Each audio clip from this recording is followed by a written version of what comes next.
your country, by the way, the same thing that your founding fathers believed in. Yes, they tended to believe in empiricism, data. Hello, chat. We'll be getting started here in a moment. But right now, Loner is debating majorly based, and that is really funny. Oh, and my dinner's done.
Hello. People. You know, Hello, like chat. you like to say I'm Normal, good evil. people who spend their whole day thinking about Yes. fucking trans cock and fucking gay men. Yeah. Yeah, that's what I do. That's what I do. Because it's not relevant to the I got my to the camera working. assassin who was literally sucking trans cock. That's not relevant at all, right? Oh my That god, this ideology guy irrelevant. is. It just shows how twisted your Sex is not ideology. having sex with someone who you're attracted to is not ideology. Is it ideology if you prefer blondes to brunettes? It is ideology. To say, oh well, I'm not gay. Is it My ideology if you girlfriend prefer might have blondes a to dick, brunettes? but I'm not gay because trans women are women. It's Okay. all about ideology. Absolutely. Can I ask you something? Absolutely. Can I This ask you dude thinks he something was straight personal? Can I ask you because he something was not. personal? Here it comes. Can I ask you something He was personal? not. He was a gay dude. Can I ask you something personal? Only if I can ask, are you Jewish? No, I'm Lebanese Christian. What the fuck? Okay. The last debate we had, you refused to answer that question just because you were Yeah, shilling because for it's Israel funny so watching bad. I how was like, fucking weird you guys get around Jews. Trump loves Jews, by the way. Trump is the most See, Zog your president of only all. But argument is, oh, you're weird for Jews. Oh, you're obsessed with trans. It's because you're losing the argument, and that's your only argument against it. can I ask Oh, you? you're obsessed now. Yeah. So Let's go say- on. With Okay, your, let's say you're really horny. You're locked in a room, and you've got Blair White and Destiny with a vagina. Fuck Which Angel, one would you? yeah. Which one would you fuck? Like I haven't heard this one before, dude. Yeah. Would you Fuck rather? Angel. Would you rather fuck Blair White or Destiny with a vagina? Well, Destiny actually has a vagina, so Would you? I don't know. Yeah, so It's choose. not Make the really choice. Come on, it's easy enough, isn't it? Let's see, Blair White or Destiny with a vagina. Well, Destiny's a man, isn't he? That's what he says. That's what he proclaims. Yeah, but let's say he, let's say he got some surgery done. Listen, Blair So White's Destiny with a pretty vagina good or looking, Blair White, who okay? would you rather? I would rather shoot myself in the face. I think anyone would, honestly. Oh, nice dodge, Would that be buddy. an ideological killing to show how Yes. ungay you are? Yes, exactly. I'm so super straight that That'll I go just down in turned- the right-wing violence, which makes up 70+%, and the DOJ actually put that up as well and took it off because they didn't like the numbers. Yeah. What's that? What's that? Like the little chart where all these right wing. Actually, the right wing are the real violent ones. Yes, and they have to go back. Like, and their leaders are the ones who incite the most violence. Oh, and their leaders are I'm the ones who sorry, are the most Bill. likely Do you to want me pardon to violent stop criminals. Yeah, watching all that. this? I'm very entertained yeah, right exactly. now. Like you guys like try to bring up charts and stuff. I'm kind of waiting for Loner to end, and then I'll actually get into like my content because I want to look at the I want to look at this. The FBI employee who sued the FBI after he got fired by Kash Patel. I want to read through his criminal complaint. It's like 68 pages long, and I'm willing to bet there's some hilarious memes in there. Like beyond just what was in that news report that Lorna watched. And then also we have a video from Kyle Kulinski talking about questions that he has about the Charlie Kirk shooting, which I'm very curious about.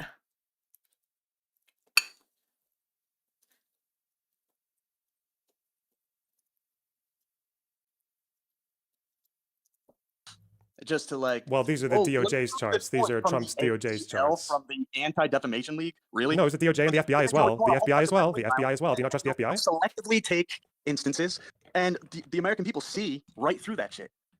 And I know you're not American. You're over there, wherever the hell you are. But like America is done with that shit, bro. Like Democrats aren't gonna win another election. I can't see it happening in years. And also, we're you guys are so not done having as with much it. communication as we America's are so either. done with it. So, Copium. Apparently, if you Everyone have agrees with the us. right-wing parents are not bad at Copium. producing trans communist murderers, eh? So Well, yeah, that's a one-off. You know, that's the exception to the rule. I thought these people were That, everywhere. that just shows you how evil your ideology is, where you can be brought up in a Mormon Christian home, and then you get in a little Discord with all these like weird gay people. No gay evidence that trannies, Discord and then radicalized all him, by of the a way. sudden, No evidence that Discord that's radicalized him. Charlie Kirk. Like, Yeah, you think Discord radicalized him? Wasn't there one message where they were saying you would know the most about politics is Biden winning in 2020? Seems like the rest of the people in Discord didn't know that much about politics. I So you have no idea. just made that up. That's why the FBI does not release the whole Discord log, because I guess it seems the case that they were not a radicalizing circle of Discord people, but Well, you just made that up. But you just completely fucking fabricated that because that's what Republicans do. You just make shit up. You have no fucking evidence for that he was indoctrinated in a Discord group He chat. had a trans girlfriend, boyfriend, whatever. You didn't say that. You said that he was radicalized in a Discord chat. You have no evidence of that. You just made it up. You just made it the fuck up. I don't blame you for ignoring that because that's all you guys can do. You guys have lost. Like you guys have lost the plot, you've lost the country, you've lost the argument. I mean, you lost before the assassination. Now you've really fucking lost. Like normal ass people are done with that shit. Like I'm sorry, but it's. I mean, over for maybe you after guys. I don't know how finish you're like ever gonna, eating, I'll Well, you keep saying it's so over. if What do you he's think's gonna still happen now? What going. more would you? So you're Oh, already defending yes, the First hi, Amendment to go after that. yes. That's fine. What else? Oh, because Jimmy Kimmel got fired because his show sucks. We suspend the First Amendment. Like, you see how your I arguments got my are just camera retarded? working. Well, they Hello, violated the Chase. First Amendment. That's against the First Amendment, isn't it? You agreed. You said you didn't care. So How is that against the First Amendment for a company to fire somebody for saying bullshit? it wasn't It's the company that absolutely fired him. He was threatened by Trump's FCC head.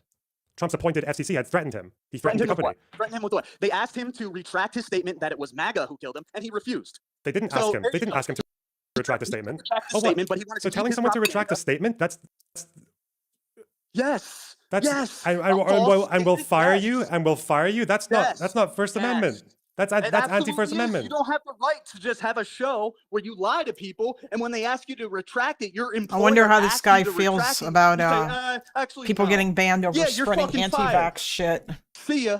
And it has nothing to do with the First Amendment, and you know it. It does. And you You fucking just- know it. And the First of all, government you trying Talking to point is bullshit. help Okay, so should companies with Fox that. have dropped Waters because he said that Destiny had just got recently banned from Twitch?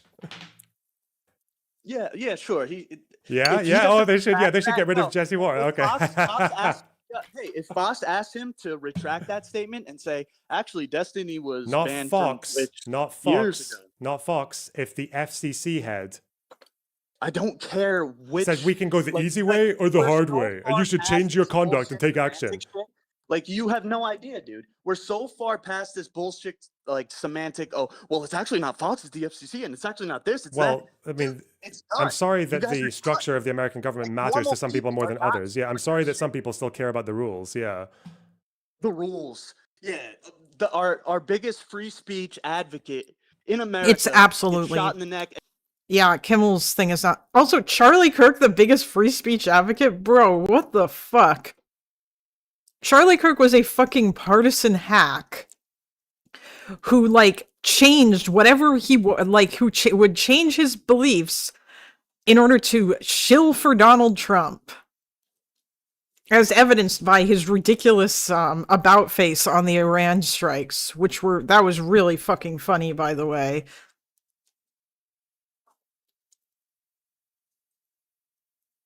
MAGA folks who are indeed trying to make the shooter seem anything other than MAGA, whether he actually is or isn't, is immaterial. Yeah, basically. I don't know if Kirk supported deporting protesters, but it would not surprise me. I mean, he had all kind, like, it's not like he was a great dude. I mean, he had some pretty bad opinions about a bunch of shit, so... I mean, hell, maybe, you know what? Maybe we'll look into things that he said. Because it's all available.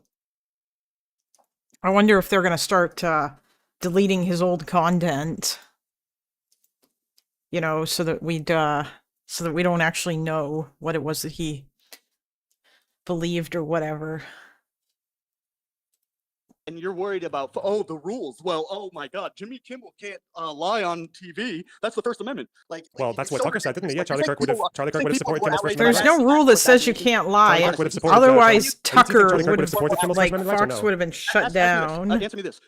Are people more outraged by the assassination of Charlie Kirk or Jimmy Kimmel getting fired for lying and not retracting it? He didn't. What You did he tell lie me. about? What did he lie about? Do you know what was the sentence that he said? He didn't lie about anything. He said MAGA are acting like it was anybody else other than themselves. For that killed what? this guy. For what? Which obviously is a fucking lie. You know it. Everybody in your little chat knows it. So there you go, dude. Little What do you mean when chat. someone says they're acting like this was anyone but themselves?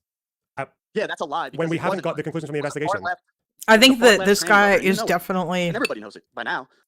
This guy is definitely the white version of Prometheus. This guy is just like the other side of the coin. In fact, it would be very funny to watch them debate the racist versus the crazy tanky dude who hates the West and is also probably racist. Although maybe they might agree on a bunch. Actually, wait, no, never mind. They would agree on a bunch of shit because the horseshoe theory. The lie. That's not a lie. That's not how lying works. That's not a lie. That's not like Ass audience, which a lot probably believe him remember because anybody watching Jimmy Kimmel is a retard. defamation is But about that- statement of fact. That was not a lie. That's not a first. That's not a reason to statement let of someone go fact? for the That FCC. the killer was a MAGA? Are you kidding me?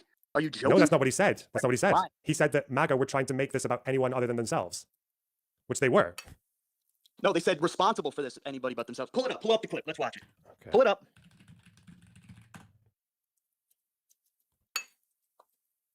Let's all watch it together. MAGA gang desperately trying to characterize this kid who murdered Charlie Kirk as anything other than one of them and doing everything they can to score political points from it. Characterize this kid who murdered Charlie Kirk as anything other than themselves. That is a lie. That is a lie. Thank you for Where's the playing lie? it. Thank you Were for MAGA having- trying to make it about themselves? Thank you.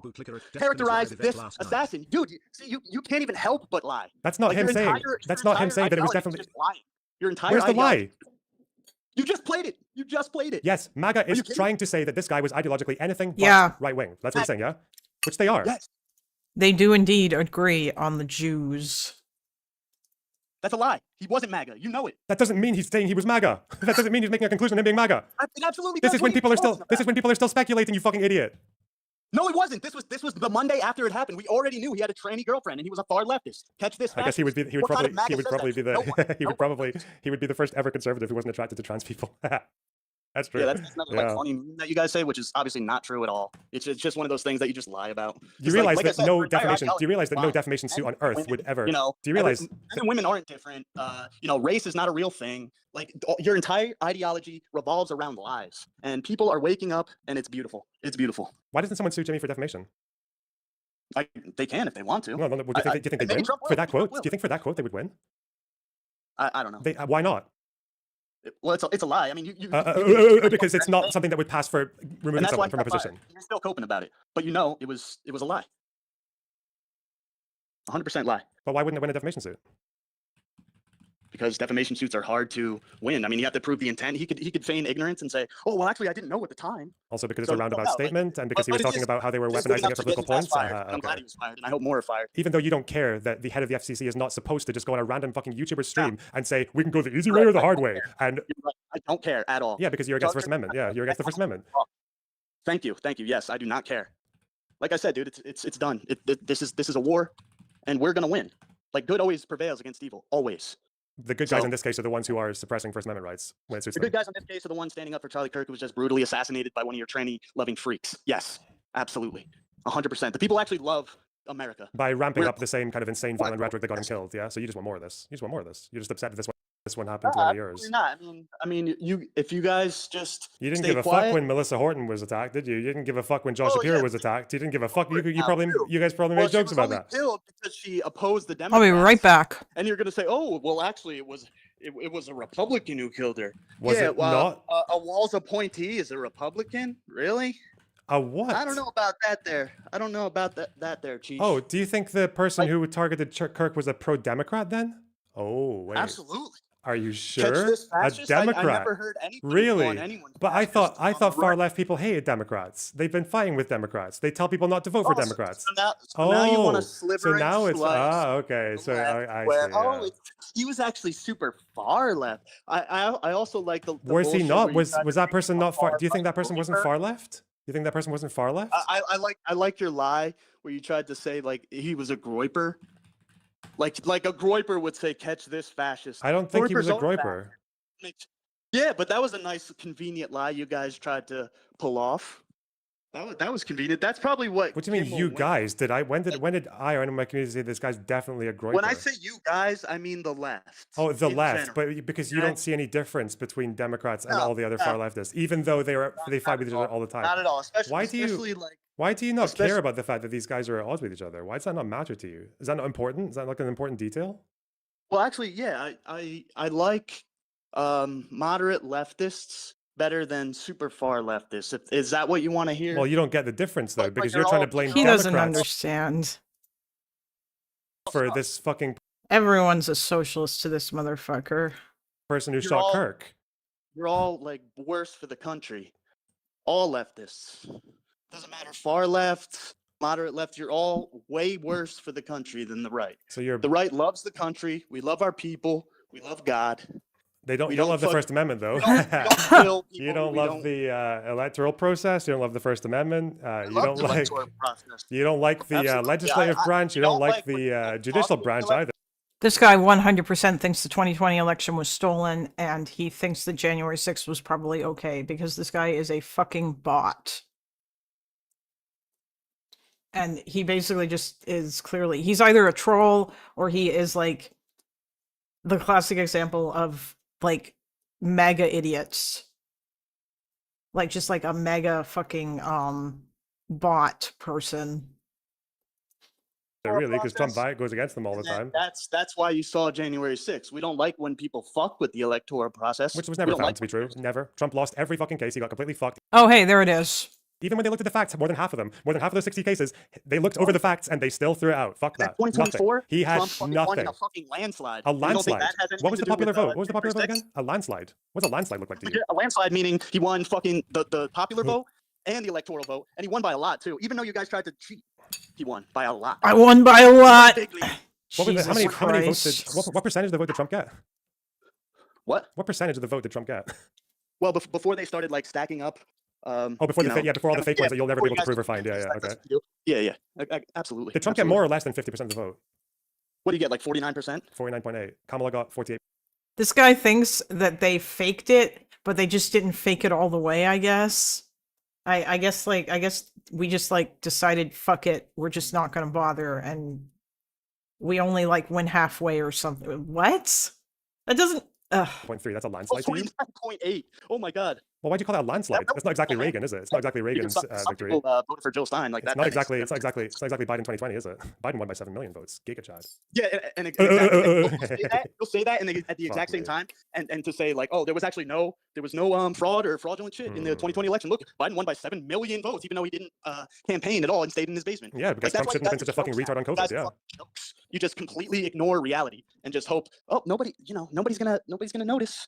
Nobody's gonna notice all I mean, these apparently lies. they didn't fucking notice because Trump wasn't able to prove shit, was he? He couldn't prove anything. Yeah, he wasn't. It's not about what you know; it's what you can prove. And we couldn't prove it 2020. You're right. But then we blowed your ass out in 2024. I saw you on stream crying about it. Your little buddy Destiny before he like took your girl. Still or couldn't whatever. prove anything. Still couldn't prove anything, though, could Yeah, you? yeah. Still haven't proven anything about 2020, but you still think January 6th was justified, even though you couldn't prove anything. Why? Yes. Yeah, absolutely. Why? Absolutely. Why? They couldn't prove shit, though. Why? They had Because, no facts. you guys cheated. How? Obviously. Prove it. You can have anything. Trump's had 4 years to find the fucking proof. actually He's got votes. every fucking. He's got access to the FBI, the DOJ. He still can't prove it. The mail-in ballots where you just buy like old people's fucking votes. No, they didn't. That Like, wasn't there's proven. so That wasn't many proven to things that anyone. we Even put out. Republicans didn't Oh buy my that. gosh, we can't prove it though. They couldn't So prove it didn't happen. Yeah. Yeah, but We even can't prove Trump's it own like Supreme that. Court picks didn't fucking that's the see thing it. So Yeah, exactly.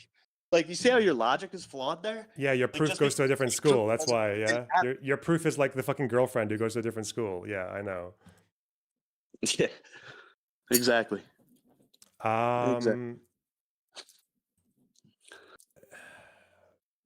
Trump. Anything? These guys love Destiny. They love talking about him. He lives rent-free in a luxury condo in all of their heads. It's very ridiculous. He is their George Soros, either on the left or the right or whatever. I don't know. Honestly, if this guy loves Destiny so much, or like he loves talking about him, he should just fucking talk to him. I'm sure that Destiny would talk to this guy. It would be very funny. Else? Yeah, Are you? Yeah. Yeah, that month, Trump endangered more Republican legislators than any Democrat politician has, like, ever, right? That month? What month? The month leading up to January 6th and including. Well, they Trump should have done endangered more they should have Republican. done what they're supposed to do. I think. What did Rusty Bowers do wrong? I don't know who Rusty Bowers is. Russell Bowers, he was the one who actually did go ahead with an audit into Maricopa County. This guy Didn't mentioned find this guy mentions Destiny more than me at the strip club. what Trump wanted him to find, so he Oh, decided that- not to make a just- new slate of electors. Russell That's how we- Bowers didn't make a new slate of electors, and Trump He should have. had it. And Trump, Because like, why? the left He didn't get the all proof. worth cheating to win for. He You know what I asked, mean? he asked Giuliani for proof, and he wasn't given it. He wasn't given any proof. Right. So he should have done it anyway. Yes. This guy should have Yes. changed the election results in his state before he was shown any Yes. proof. Absolutely. You don't care about democracy. You hate your own country. You are a fascist fuck. You hate your own country. That's because we've seen the evil of the left. And Yeah, it's because you worth, hate your own like, country. You changing do not want to something live in a somehow, republic. like, Be clear, yes. you don't want to live in a republic then. You want to live in a This monarchy. guy You want Daddy is a Trump should be Sure, your sure. fucking If king. we get the good, if we get a decent, candidate, like maybe Nick Fuentes in a few years, absolutely, King Fuentes. There you go. Because he'll run this shit the way it should be run. You know, get all the illegals out. You know, no. Oh. Nope. Okay, so he is actually just like a fucking Nazi. I see. I mean, I kind of suspected it, but I wasn't 100% sure, you know. No pesky Like, stop elections shooting where we can get thrown out criminals, by the people who lock don't up all like the us. Criminals. Don't By the way, Nick Fuentes wants like a fucking Catholic monarchy. So, let out criminals at like 14 times. 14. I don't even know that black criminal that murdered the chick, the Ukrainian chick. Yeah, Did the you guys cover Ukrainians that on did- your stream? Yeah, or is we that, did, yeah. Is that one of those things that you just ignored? No, we covered it. Yeah. Oh, I don't you- cover every murder, but we covered that one. Yeah. That's good. That's good. Yeah, it's nice to see MAGA caring about Ukrainians for the first time. Yeah. Yeah. Well, I wish you could we show don't them care the same more about energy when Russians are care attacking them. about the white people in our country. Yeah, I wish you could That's show the what same we care energy when about. Russians are attacking them. Well, that's a separate conflict thousands of miles away. I care about my country, and I care about my people. Okay. No, you don't. You And, only like- care like about the there's- people. You only there's- care about MAGA. You There literally was- said you're okay well, with just suspending like- elections and the First Amendment. You don't give a fuck about your own country. You don't give a fuck about America. Yeah, At least, absolutely, I do. at least the America you I do. I want. want what's best At for our least country. the America you It's just want because is you're like, nothing "Oh, like the one First that. Amendment, the FCC guy, he was threatening people. Oh my god. It's like, dude, shut the Yeah, the fuck government's. up. Yeah, the government's not I- supposed to threaten people. fuck, Yeah, like, that they- the government's not supposed to threaten people for celebrate- speech. Like Jimmy Kimmel was celebrating Tucker Carlson getting fired. So you're shit, upset like, with. like, So it's- you're what Like by it's Fox? bullshit. Yeah. Tucker when I see Carlson getting fired by hypocrisy, I Fox. say, yeah, you know what? Wait, fuck why did- Prince. Fuentes also wants legally enforced UV flashlight searches. Yes, he does. Little Freudian slip there with my misreading, but really that is also probably what he wants. He wants his people to come to your house to make sure that you're not having premarital or extramarital sex. Why did You guys are Fox get fucking- rid of Tucker Carlson? Where's our fucking with? You Well, know? why did Fox Like, get rid of why- Tucker Carlson? We should do that. Why did Fox Let's get rid of take Tucker some Carlson? let's Why take did Fox some, get rid of some Tucker Carlson? Why did Fox get rid of Tucker Carlson? Oh, because they wanted to get rid of the heat from the biggest defamation lawsuit in American history because they were caught lying about the election. Oh, that's why. Oh, okay. Oh. Oh, like Jimmy Kimmel was lying about the shooter being MAGA? Yeah. So there you go. There's Which consistency when for you. did the government threaten Fox to make a decision on Tucker? They didn't. I don't care, dude. I do not care. I know you don't care. Like, Why no, then? I just want to know why this America that you want is nothing like the one that has existed for 150 years. Why? Why do you just want to throw it all out? The founding fathers, the what- Constitution, you just want to throw it all out. Why? Yeah, because we're opening our borders to third world people who don't give a shit about America. Well, First you and don't either, foremost. to be clear. We're teaching our kids that they can become a different gender. We're teaching our kids that white people are fucking evil and we're the worst people ever. And you know what? Fuck that shit. Fuck all of that shit. And you think I'm like an outlier? You think I'm like a radical right winger? Dude, I'm a normal fucking guy. No, I'm a I normal guy understand that. I understand with that a regular fascism is job. normal in the American life right now. Yes, I And understand that. So many people think like me and even further to the right. Yeah, I know. I know So that. you have- Yes, I know you that have fascism is normal in the more American right. identity on your Unfortunately, yeah. hands. And I don't think you guys know that. But you will. You will. The coming up elections, you'll know. If we have them, would you care if Right. Trump suspended the midterms because you know that there's too much That would be nice. communism going on? That would be nice. Yeah, I wouldn't even want to give you people any shot. Not even a at trying chance. to Okay, beat yeah. out. Why? Do Yeah. you think it's okay to call that fascist? That's fine. Yeah. That's fine. So yeah, I am whatever you say I am. So At least you say I'm a admits it, I fascist for like guess. protect my country. Sure, I'm a Well, fascist. it's more for saying you're okay with suspending elections. That's more the fascist Yeah. thing. Yep, sure. That's Why? fine. Why are you? Why are you As long so? as I'm protecting my country and protecting my people, I don't give a fuck what you call me. Whatever happened to the dialogue? I don't understand. There are people who dialogue, still bro, want to Kirk talk, wanted right? Dialogue, bro. And you guys fucking shot him in the neck. What do you So mean, the you dialogue, guys? What bro. the people who don't like dialogue mainstream we're having right Democrats? now, The this people is who me don't like just mainstream venting Democrats. The people who racist. don't like Democrats. The people who don't like Democrats. What? I don't know why you're painting them all with the same brush. I don't know why you're doing that. It's fucking weird. I don't even know what you're talking about. What do you mean? You keep saying you've got an issue with the far left, or the people who celebrate Charlie Kirk's death. Well, guess Not with women, at least. Yeah, that's true. I mean, Fuentes probably wants like government mandated cat boys for all who want them. what? So do fucking Democrats. Those people don't like each other. But Really? you want to take it Well, out on everyone. you You want to agree take it to, out like, on fucking. You want to treat Pelosi like, and people- fucking like AOC the same way as like Hassan Piker. Why? And by the way, Is it just because everyone disagrees with you? Those mainstream Democrats are like Yes. justifying the assassination of Charlie Kirk. You see what Ilhan Omar said? She said that he was hateful. She was like, she's like, Charlie Kirk was actually a very bad man, and his So? rhetoric is vile rhetoric. What's wrong with that? Bring That up doesn't her- justify killing him. That's just saying he was bad. So, do we have to say someone's good just because they died? You don't have to, but there is some. Is it decorum. okay to say And someone's? the Is it left okay? has So, proved so that it's there is impolite. zero Oh, decorum so she was whatsoever, so that impolite. shit is Ah, done. so your Yeah, issue is dude. that she was Listen, impolite. The Okay, okay. decorum shit is done. So she was it's impolite. over. Oh, so your issue is Like- that she was like I impolite. said- Not that she justified violence, just that she was impolite. I see. You're triggered. You're offended. Yeah. You We're want to go to triggered. war. You want to go to war because you're triggered. That's Wait, bisexual occult orgies like Himmler? Wow, is this is a a piece of Nazi lore that I am unfamiliar with. I wonder if this is one of those things that's like about hearsay, or I know that like the SA was up to some of that, but and that like became a convenient excuse when Hitler purged everyone. But yeah, So yeah, fuck Yep. me, man. Yep.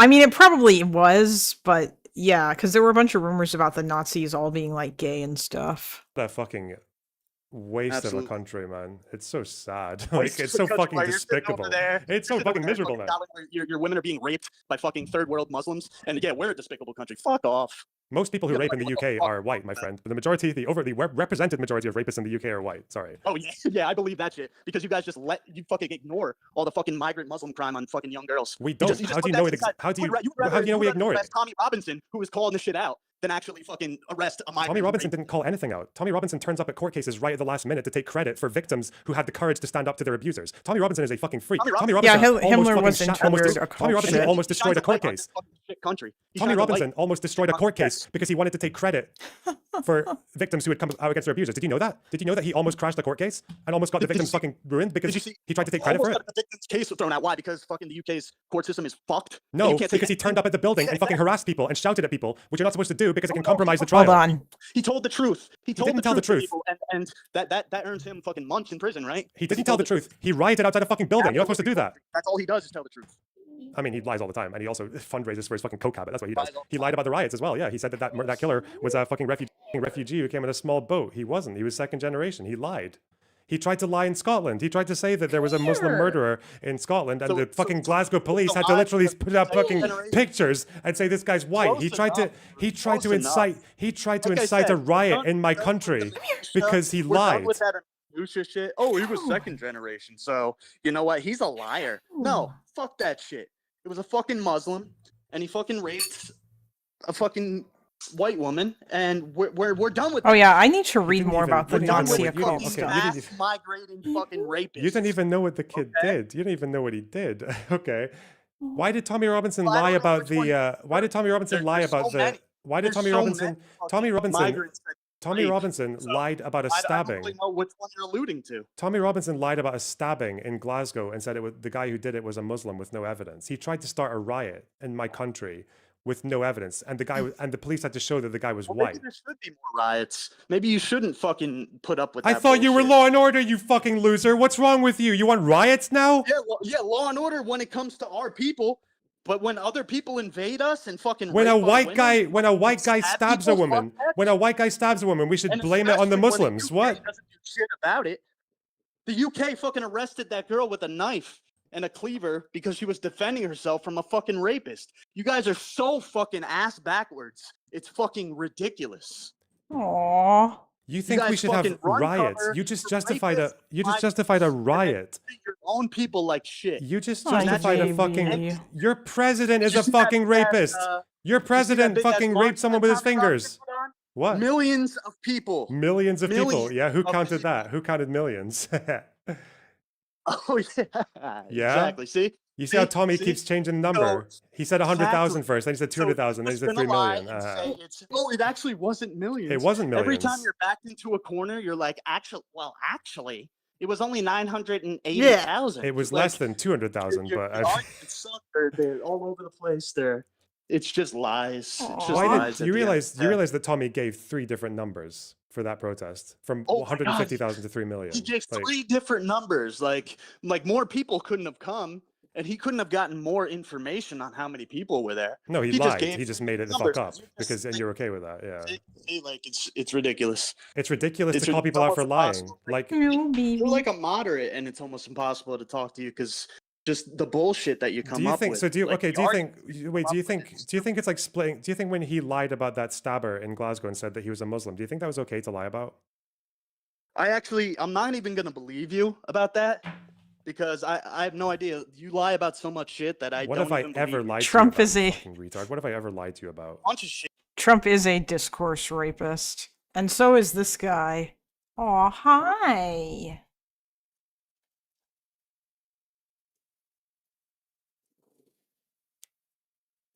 I think he wants something from me.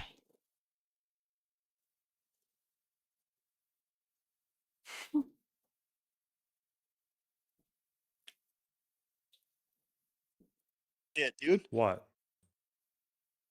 One Well, example. you said I was evil, but that was before we were on call. You're like, just to make sure everybody knows that Major League Base is actually very evil. He could be a good guy, but he's evil. Well, Like, that's an opinion. That's not a lie. That's not so lying, feminine, mister. feminine energy.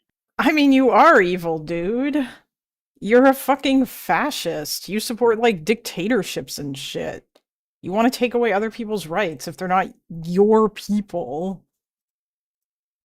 Feminine energy. Feminine You see a energy. strong- You're literally the one calling for fucking suspending rights and going after election and just saying, oh yeah, I think it's true because you know, just oh yeah, I guess well we can't prove it, but you know, I guess it's the right thing. You want fucking people like Bowers to make decisions for Trump when he's not even showing any proof. You literally are wanting people to act beyond the law for fucking feelings. That's what you're just saying. You're saying there should be more riots in the UK, even when the fucking rapist wasn't a fucking the guy who did the stabbing wasn't a Muslim. We're past fucking feelings. The white man is. You are taking all back feelings. fucking You're all country, feelings. And there's nothing you can do about it. That's it. It's done.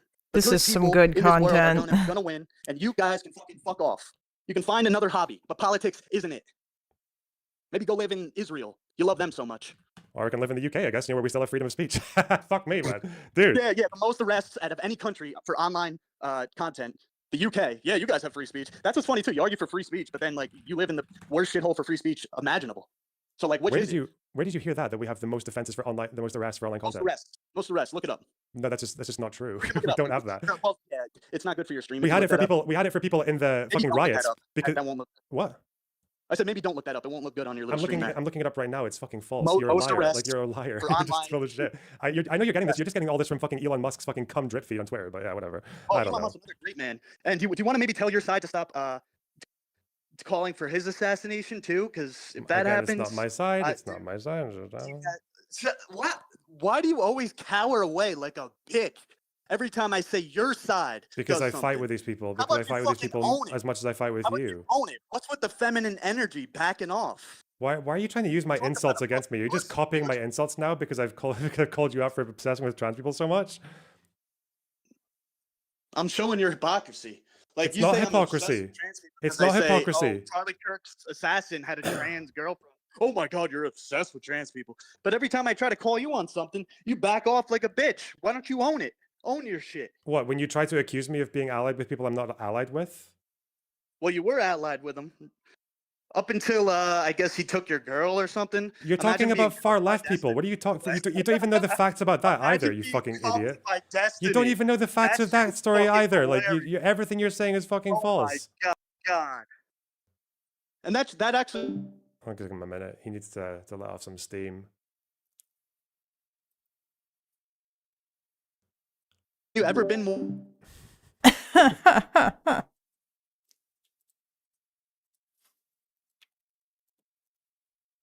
This guy does not know when to shut the fuck up. You're letting off enough steam there, bub. Is that one of those things you don't like to talk about? Well, you're not even letting me speak. You don't know what's going. You don't even know what the fuck happened. So I'm just letting you have your moment. So what happened? Let's dive into that. What happened there? I'll just let him pop off for a bit more. Why? It's not any of your business, dude. If he wants to know what happened, he can go watch like Loner's other videos on it, or he can go Okay. like You get read your the girlfriend fucking stolen court by a little fucking documents. coomer. Like, really? Oh my god. Man, poor Pixie. Jesus Christ.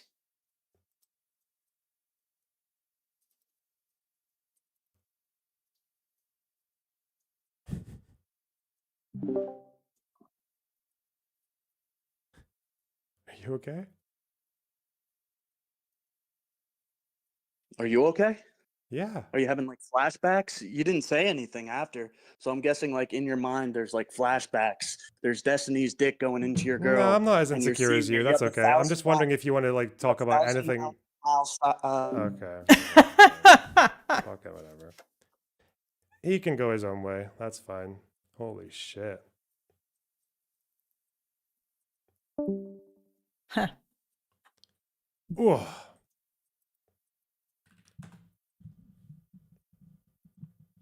These guys are very. All right. I don't know what it is. It's like he's never been like that before, where he's tried to sort of like keep some kind of image up of caring about things like First Amendment Okay. or due process.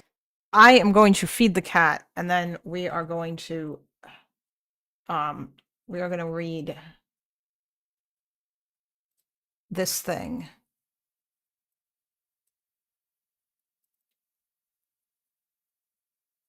I don't know if I'll read all of it, but I'm going to read a bunch of it because I think this thing is fucking hilarious. Or I think it's probably going to be very, very funny.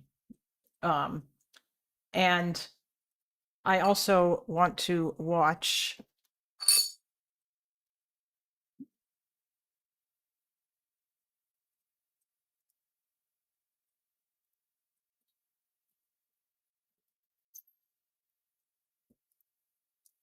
Ooh.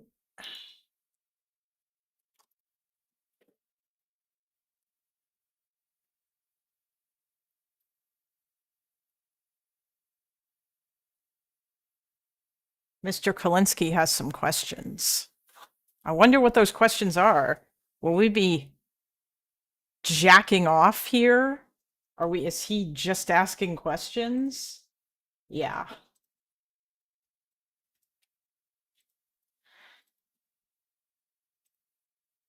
All right. I'll be right back. I'm just gonna let Loner talk. Or being like for law and order and not for riots. Like, yeah, he's just fuck, man. They're just like really angry people. I don't know what you do about that. Like, they're just really angry people. They're fucking, yeah, I don't know. You realize that when someone's doing something like that and they're online, they're talking about politics, and they're talking about things that matter to them, and they try to go into some like weird, factually incorrect fucking personal attack. And it's like you only ever do that when you're just like blinded, when you've got nothing, like when you're just like when you've kind of given up on any attempt to justify yourself. Jesus. I don't know. God's people, by the way. I mean, he used to be kind of like he was always like a right winger, but he used to be kind of normal, like friendly, but now he's not even that. Fuck me.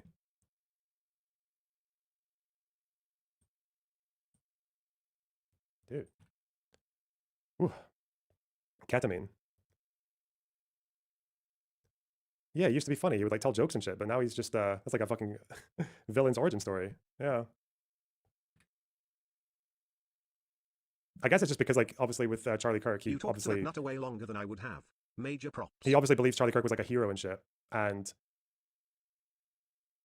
he's probably just spent the entire last week spurging out on Twitter over every like communist lefty whatever comment. People made probably like 99% of whom aren't even pro-Democrat. And I don't know, but the way he talks about feeling threatened, I just wonder if it's like real, if he actually does feel like he needs to be like that to defend his. It's very strange, very fucking weird. Hello, Sev. Hello. What was that guy's problem with Muslims? What did we do to him? You made his social media feed look upsetting, I think. That was Elon Musk. He bought the platform. I know, right? Nothing to do with me, buddy. Also, he did not engage with anything you said. He just kept rambling. It felt like he had his phone and he was scrolling and pretty much just said whatever showed up on his phone. Yeah. I don't know. I Yes, think it's probably there definitely is value in making these people even more angry so they can show their colors. 3 years ago, that guy, 3 years ago, he's in chat spurging out now as well. 3 years ago, this guy would never have said like, oh, I don't care about First Amendment, fuck their free speech. Like 3 years ago, you would never have had this guy saying like, yeah, we can just give up on the next election, they don't deserve it. You'd never have seen that. Like, and now he's just gone. God. Interesting. The Charlie Kirk dying, of all the insignificant people dying. Don't say that. Kirk I'm doing it on purpose. Fuck it, he's nothing. He is just a person. You fucking weirdos. Mm-hmm. Listen, when you talk shit about Muslims, Allah will get you in the end. Wow. You also know there's a passage in the Quran that says that God is closer to you than your own heart, and it's actually in the exact artery in your neck, and it's the same artery that who got shot in. Oh. Ironically, this is a passage in the Quran that says like God is like that close to you. So they were a trans-Muslim shooter. I see. Oh, hey, it's Sev. Listen, he knew where Cool. He knew where God was. Yeah, it's that trans military prowess that America is just kind of wasted. They've just thrown them all into the insurgency. I gave them a connection to Muslims, so they leave trans people alone. You know, what was the day he got shot on? September 10th, wasn't it? Or was it actually 11th? Was it what?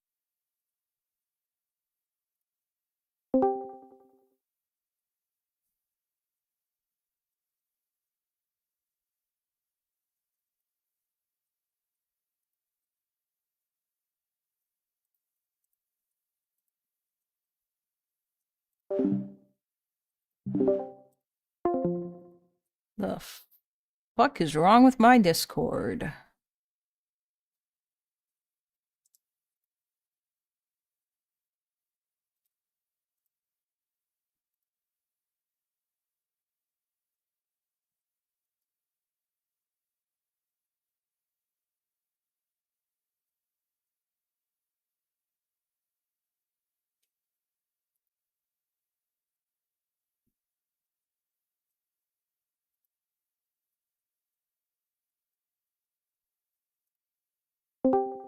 What the fuck? Interesting. Well, by the way, it was actually a plot by Muslims. We did not 10th of September, so they wouldn't talk about 9/11. It's a plot, Clever. Hello, Kalinda. Hello. and it worked. Did anyone talk about 9/11 on 9/11 longer? Not really. Nobody. no. So it's a Muslim plot. It was all planned, and it worked. Get fucked. Taking the idiot. blame off, yeah. Yeah, it Shifting it. worked. So how much did Saudi pay Mr. Tyler Robinson? Or is Tyler Robinson not even the real? Was it Saudi or was it Iran? Or... Non-conclusive. This is non-conclusive information. Just like how we don't know the connection between Osama bin Laden and Saudi. Ah, I see. I see. Wait, is that actually a thing that people talk about in the Arab world, or like, does anyone give a shit about that? I think I'm not sure about 9/11 because like I never really heard anyone talk about 9/11 in the Middle East. But I think from the few times I've heard it, I've heard some people say it's an inside job. Oh, damn. But you were saying that Israel, oh, actually, I guess it depends on who. Well, yeah, who's- it depends on who. Like if they talk, like they don't really care about 9/11 because like they think 9/11 is good or America deserved it. By the way, inside job means like that Israel did it. Yeah, that's what I thought. Yeah. And so if they think 9/11, so it's two people. They either think Israel did it, so America can invade the Middle East, or that what's it called? That it happened from Muslims, but they deserved it because they've been invaded in the Middle East. Of course. Loner, do you think that guy? Do you think Majorly Based is a real person, or do you think it's an elaborate troll? No, he's a real person. That wasn't trolling. He's angry. He's just very angry. Because he thinks Messiah. because I guess the political violence that his party and his leader has stoked for the last fucking 10 years bit them in the ass once. Fucking pathetic. Wait, hold on. Really, You know, in a hate civil war, Muslims right? because Like they like some of Jews? your side's gonna die as well. Like you wanted it, you got it. That's what happens. Jesus. Question: how does he feel about Jews? oh, that guy's a He's a Nazi. full on.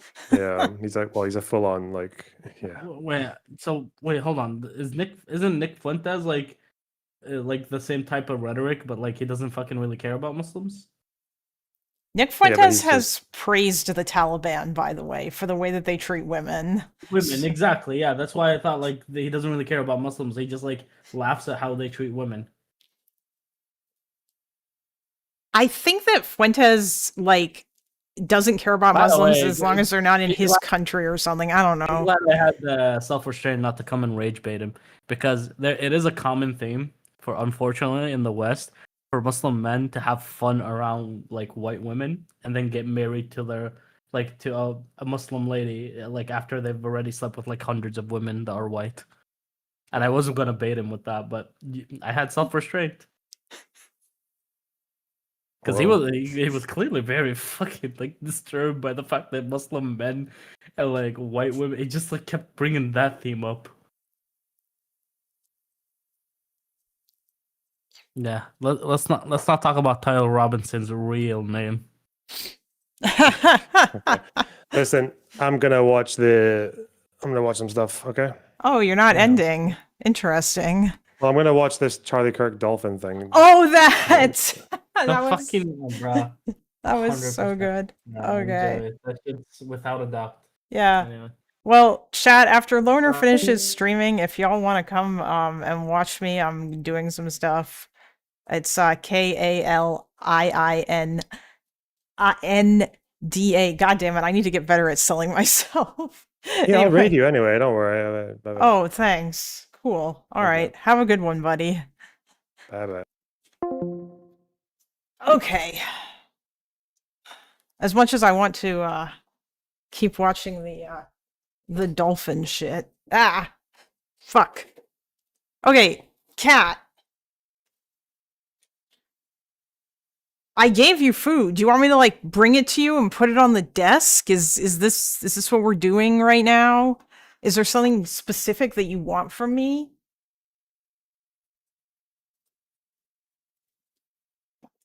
Actually, you know what? Chase, if you're still in here, send me shit. Oh.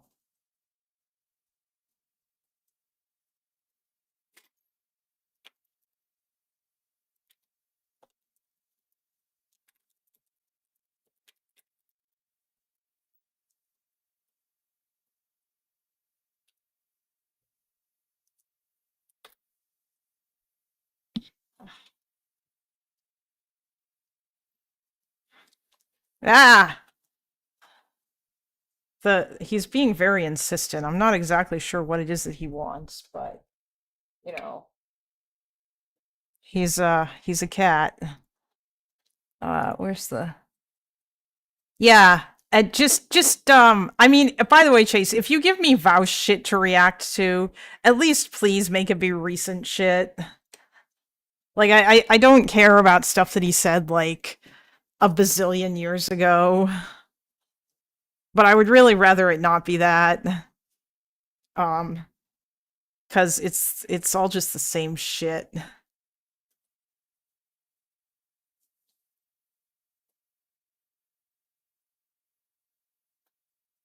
I very much doubt that MLB heard anything from BE. He probably just heard whatever he heard from like fucking Twitter.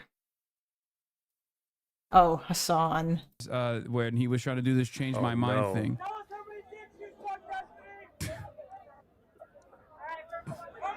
Okay.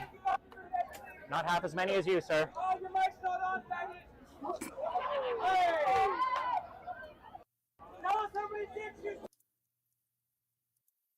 Miles of cock. Okay. Nah. I want to get David in here. Maybe not in here, but you know, into this chat. Okay.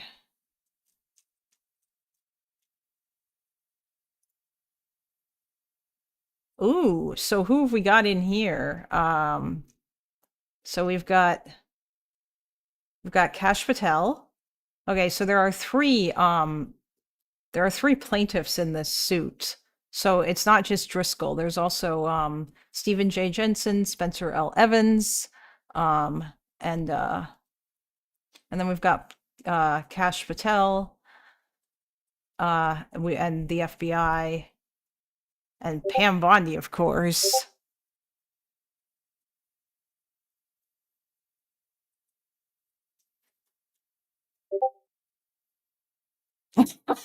Fucking David, man. He's just in my fucking DMs.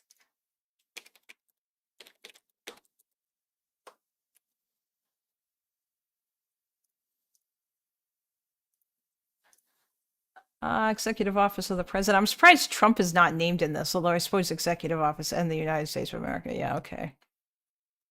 So those are our defendants, and they want a jury trial. I wonder if this will actually ever go to trial. I'm just gonna make this bigger because that actually wait. Hold on.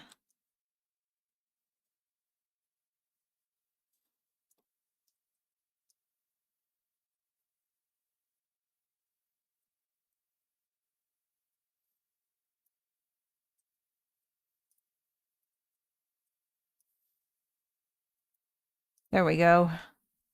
Now y'all can read along with me, even if you're on tiny screens, because my eyes are garbage.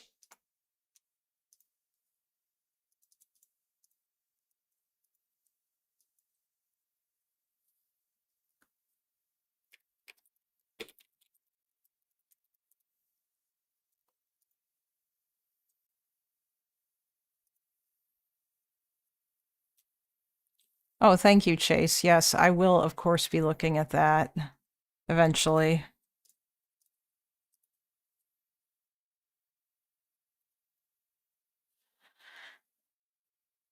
Yes, the occultism and Nazi stuff. Okay, so for decades, plaintiffs Brian J. Driscoll Jr., Stephen J. Jensen, and Spencer L. Evans served this country with distinction and courage as special agents and senior officials of the Federal Bureau of Investigation, FBI, obviously.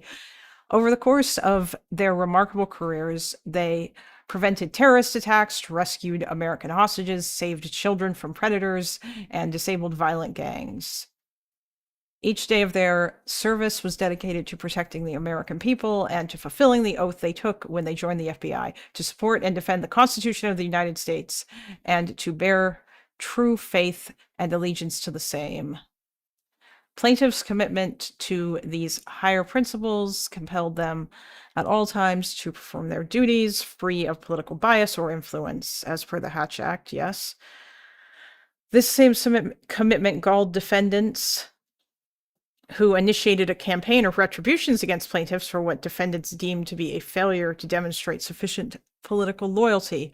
On August 8th, 2025, FBI Director Kashyap, I'm not even going to try, Kash P. Patel terminated plaintiffs' combined 60 years of distinguished service in federal law enforcement with cursory single-page letters sent to each plaintiff. He did so in violation of federal law and the United States Constitution, based, okay, here we go. I mean, it's based that they're pointing this out, obviously. Oh.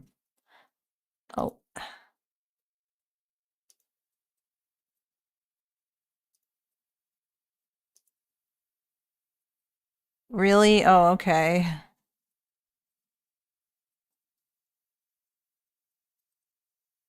Apparently Mizkift was banned on Twitch. Was there any particular reason?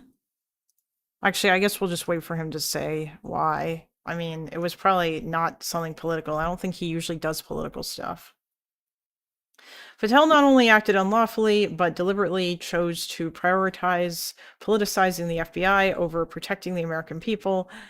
As explained herein, his decision to do so degraded the country's national security by firing 3 of the FBI's most experienced operational leaders, and each of them experts in preventing terrorism and reducing violent crime. Yeah, this is the thing that I was going to be afraid of. Like, my fear is that there is going to be another terrorist attack because that all of these people, because that they are firing like good agents and like good people from these agencies just so that they can get people who are fucking loyal to Trump.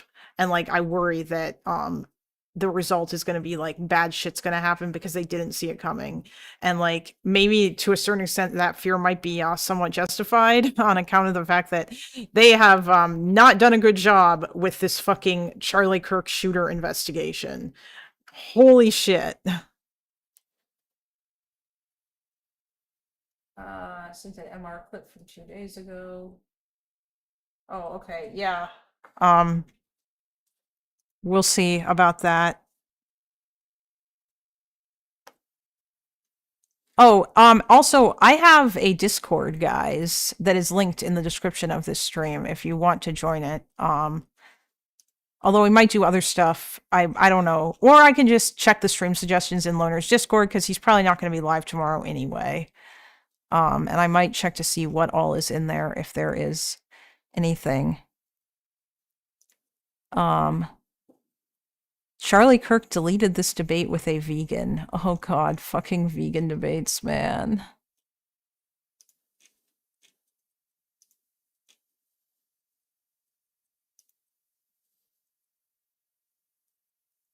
Hassan reacts to how Israel cucks the United States. Wait, oh my god, Chase, it's real. This is like Hassan basically promoting GDF.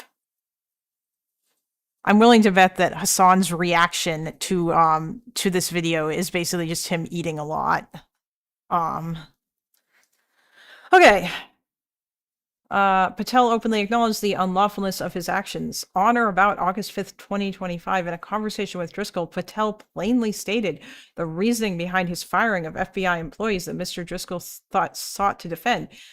In sum and substance, Patel admitted that his superiors, who he referred to as they, and who Driscoll understood to include Defendant Department of Justice, DOJ, and the White House, which encompasses Defendant Executive Office of the President, EOP. Ah, yes, okay, so they're just not going to name Trump, but had directed him to fire anyone who they identified as having worked on a criminal investigation against President Donald J. Trump.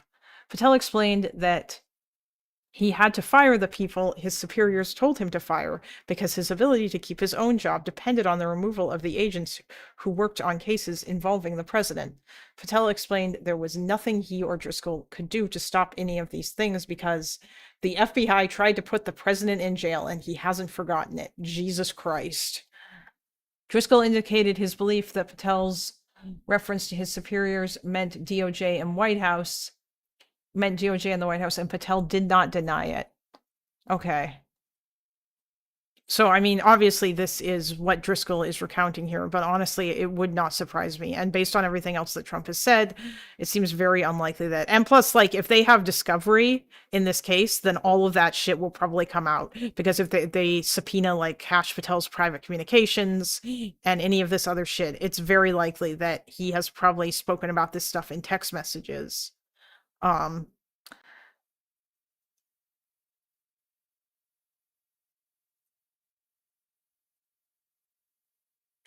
Chase, is that the video where, oh god, Hugh, Chase, is there any videos that you're gonna link me that are not fucking leftist brain rot?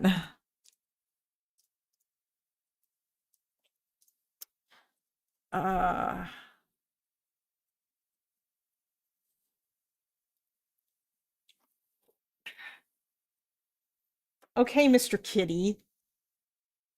When Driscoll explained that firing employees based on case assignments would be in direct violation of internal FBI processes meant to adjudicate adverse actions and prevent retaliation based on case assignments, Patel said that he understood that and he knew the nature of the summary firings were likely illegal and that he would be sued and later deposed. Welp! Patel's actions stood in stark contrast to his sworn testimony during his confirmation hearing before the Senate Judiciary Committee. There, he assured the committee and the country that all FBI employees will be protected against political retribution. An exchange with Senator Richard Blumenthal on the topic of firing agents who worked on criminal investigations involving President Trump proceeds as follows. Richard Blumenthal, are you, I mean, I don't know why I'm even asking at this point. Is Richard Blumenthal a Democrat?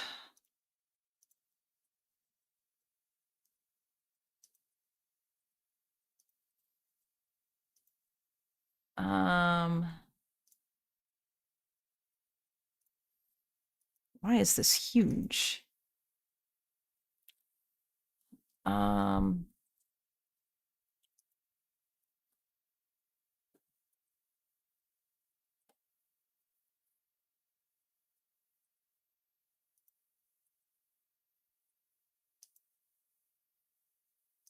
Political party Democratic. Yeah, of course he fucking is.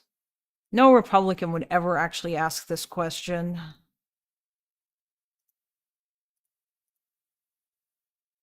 Okay. Yeah, so Senator Blumenthal, you've committed that the FBI will not be politicized. So here's your first test. Will you commit that you will not tolerate the firing of the FBI agents who worked with the special counsel's office on these investigations? Patel, Senator, every FBI employee will be held to the absolute same standard and no one will be terminated for case assignments. Wow. And no one was surprised that he's a fucking liar. Likewise, in his written responses to a Senate questionnaire, Patel repeatedly emphasized his commitment that personal decisions should be based on performance and adherence to the law, and that every FBI employee will be held to the absolute same standard and no one will be terminated for case assignments. He also asserted that he would ensure the appropriate response processes are always followed with respect to adverse actions against the FBI personnel. Yeah, okay.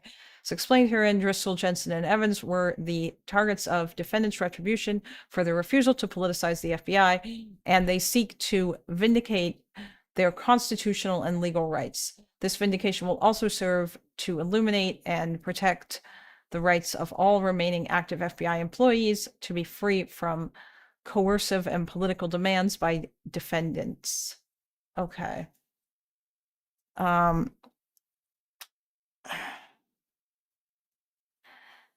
Plaintiffs request that the court review and grant relief on the grounds of defendants' actions violated their Fifth Amendment rights to due process and their First Amendment rights to free association and speech were taken without any constitutional authority and are a legal nullity. Plaintiffs seek equitable relief in vindication of their constitutional rights, declaratory relief under federal Declaratory Judgment Act 28 USC, blah, blah, blah, blah, blah. Okay. I don't know if that means that they're asking for money, although I imagine that they would. And then we have like jurisdiction. This court has subject matter jurisdiction over the action pursuant. Every time you hear, every time you hear whose name? Is it Robert Blumenthal? Or Senator Blumenthal. Yeah, I know. I often forget that those guys are still even fucking around. Court has authority. Yeah, okay. So they say they have subject because plaintiffs' causes of action arise under the Constitution and the laws of the United States. Oh yeah, this is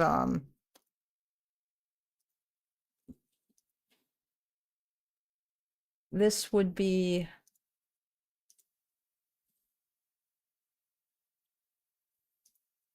oh yeah, okay, District of Columbia. Yeah, okay, because that's where the FBI is and shit. Yeah.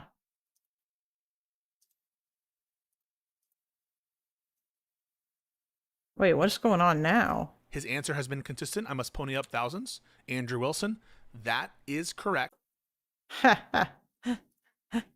I think it's funny that like Andrew will not talk to Pisco, probably because that Andrew knows that he would get fucking bodied. Because Pisco actually knows things. Okay. Yeah, all right. So they are suing in the District of Columbia, and yeah, so Plaintiff Brian Driscoll Jr. is the former acting director of the FBI. Oh, damn. From approximately March 2025 through the date of his termination, he served as the FBI assistant director responsible for the Critical Incident Response Group, CIRG. In his capacity, Driscoll was in charge of all FBI special operations, blah, blah, blah. I mean, yeah, okay, so Driscoll was a big deal. And he did lots of good shit for the FBI. Prior to his role, Driscoll was the acting director. He was the acting director of the FBI. Held this position for approximately 31 days from January 20th, 2025 through February 21st, 2025.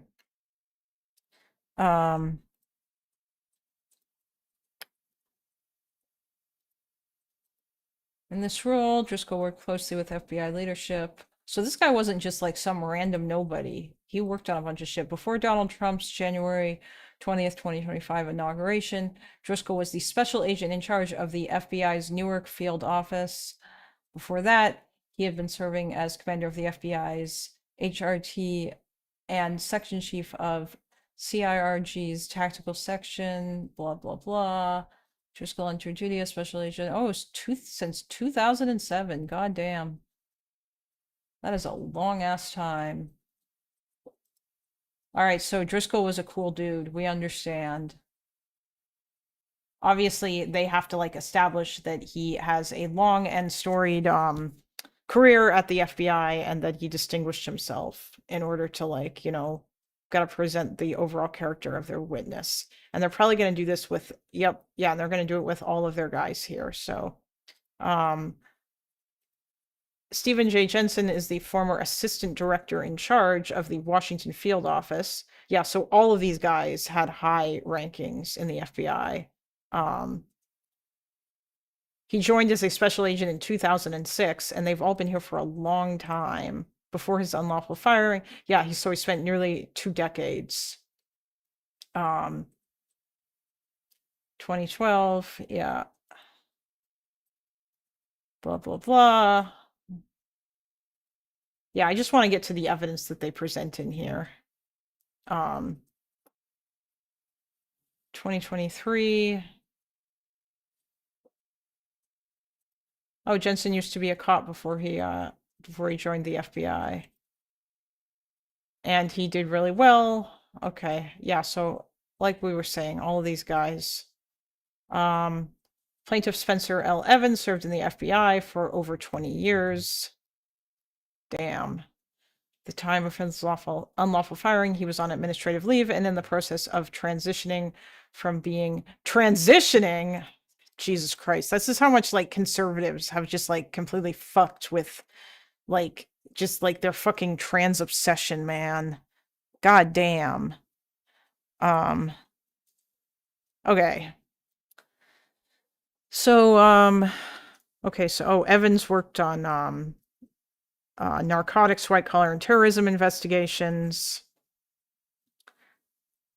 He had no performance issues or security violations since 2004. He served in 5 separate field office assignments.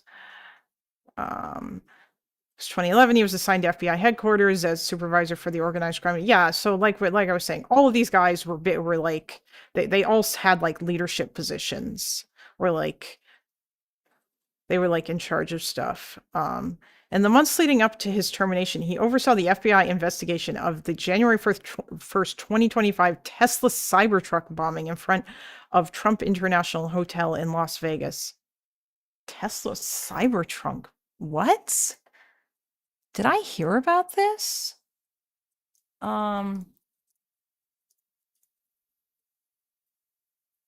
just come and go.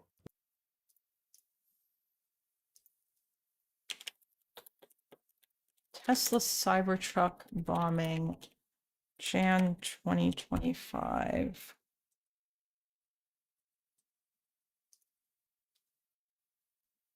Oh.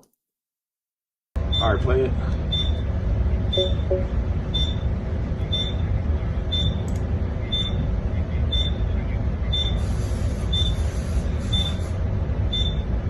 Whoa, Jesus. Okay then. Copy.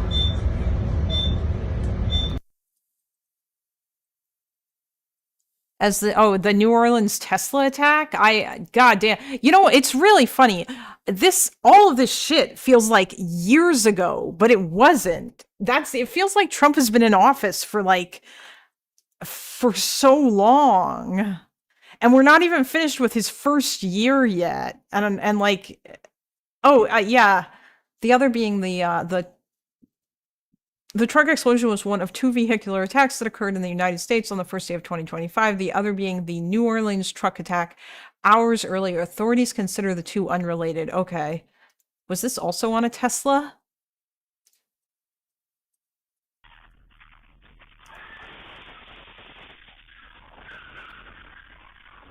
Whoa.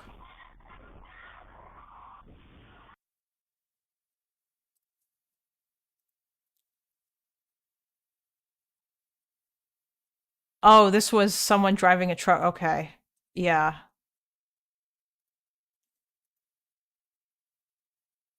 At approximately 7:30 a.m. PST, the truck arrived in Las Vegas. The truck had been rented in Colorado using Turo, a peer-to-peer car-sharing service, and authorities suspect it had been fitted with a detonation system composed of fireworks, gas tanks, and camping fuel. At 8:39 a.m.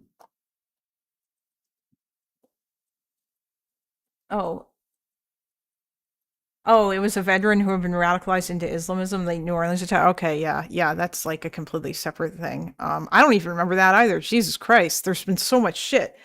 At 8:30 a.m., the driver parked the truck in the Porta Cochere of Trump International Hotel, Las Vegas, where it exploded and caught fire. The first reports of the fire were received 2 minutes later. First responders arrived within 4 minutes and extinguished the fires within an hour. The vehicle had been functioning properly, according to Tesla CEO Elon Musk. Yeah, of course he would say that, although that's probably true in this case.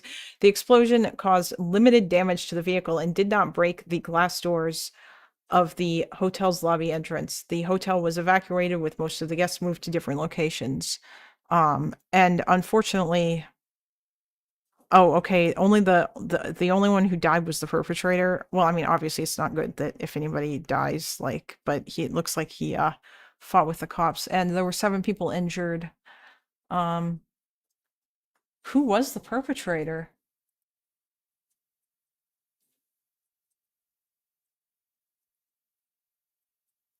Matthew Ellen Livelsberger.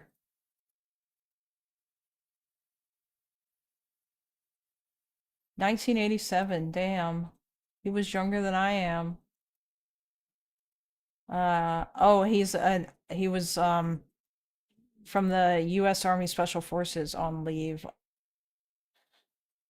Authorities suspected his blah blah. Okay, so they confirmed.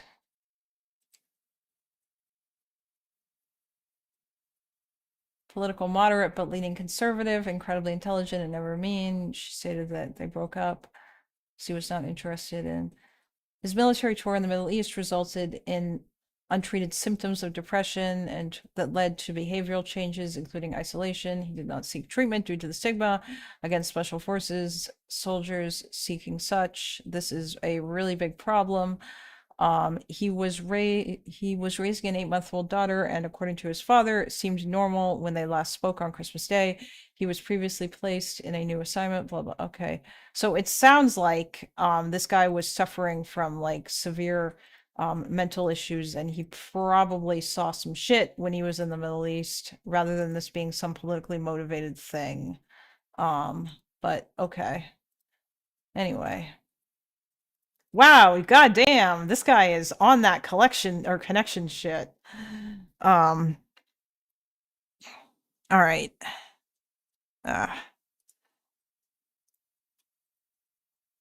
So he further oversaw the March 2025 investigation into the Tesla firebombing attacks. Now, this I remember in Las Vegas, which culminated in charges against 3 individuals. Evans was elected as representative to the FBI director's special agent in charge advisory committee. He was chosen by his peers, that is, other special agents charged to hold this position. Okay, so he was well liked. In fact, the Las Vegas field office was inspected by the FBI's inspection division in December 2024, and he received exemplary leadership scores. Yeah, all right, nice. So all of these guys did not need to be let go, and letting them go probably hurt the FBI, of course. Defendant Patel is sued in his official capacity as... Oh, when he joined the FBI, he qualified to be a special agent under the foreign language. Oh, wait, hold on. Prior to joining the FBI, Evans was a credit manager with Citigroup Investment Bank. Like all agents in today's FBI, Evans achieved academic accomplishments, earned a bachelor's, blah, blah, blah. When he joined the FBI, he qualified to be a special agent under the foreign language program, having learned Spanish during the years he spent. Oh, yeah, because the FBI is always going to be looking for people who don't speak English, because that, or who do speak English, but who speak other languages that would be relevant.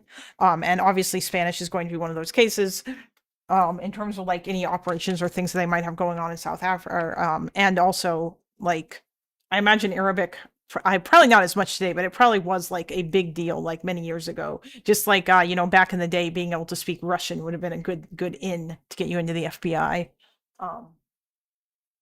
That's why the CIA used to recruit Mormons. Wait, why? Was there because they spoke a specific language?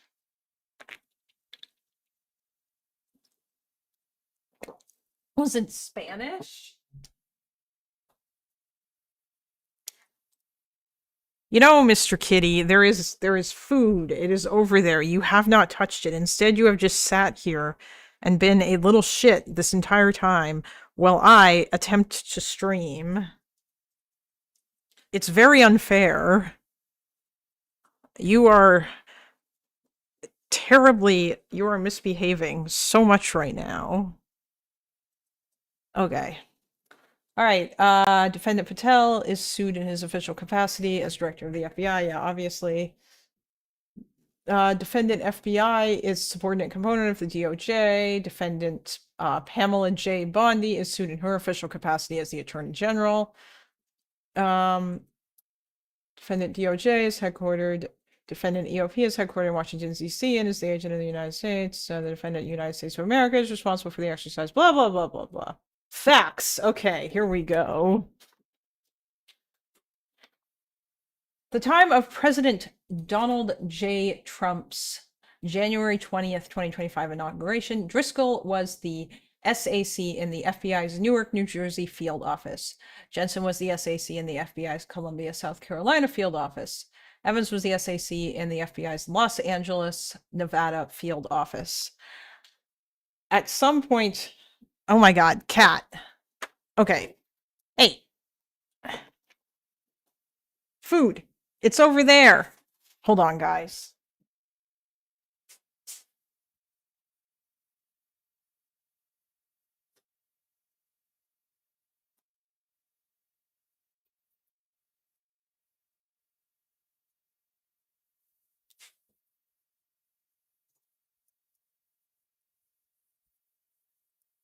Finally, he's going to eat this little shit. It's been bugging me this whole time. Mormon, oh yeah, Mormon missionaries. Yeah, that makes sense. Yeah, of course. Yeah, because that they can speak lots of different languages. Okay. At some point during the week of January 13th, 2025, Driscoll received a phone call from retired FBI Special Agent S.A. Michael Clark. Clark stated that he had established a relationship with Patel while Clark was still an active SA and assigned as the primary case agent for the Benghazi terrorist attack investigation. At the time, Patel was assigned to DOJ's counterterrorism section. Oh yeah, that's right, because Kash Patel actually did work in the FBI. Clark stated that he had kept in touch with Patel and was now spending a lot of time with him in an advisory role prior to the inauguration. Clark also related that certain retired FBI SAs were also advising Patel in the lead up to the inauguration. Clark asked if Driscoll would be willing to serve in an acting capacity at FBI headquarters, though he did not specify in what role. He also asked if Driscoll would be willing to stay at FBI headquarters permanently if Patel was confirmed as the FBI director. Yeah, okay, so wow, all right. So all of these guys were completely ready to be professional, and like you notice that there's no shit here about like Patel and how like unqualified he is. All of these guys are just like, okay, how are we gonna make this work? Like, we want to help you so that you can do your job well. Like, yeah, the very picture of professionalism, based FBI people. Driscoll responded to Clark by stating that if Patel was in a position of authority and confirmed, Driscoll would serve the men and women of the FBI, the Office of the Director, and the Office of the President. Driscoll noted that his service would be to an office, not to a politician who occupies the office. Clark stated that he had also spoken to then FBI SAC of the New York field office, Robert Kissin, and had a similar conversation. Okay, note 3. What is note 3?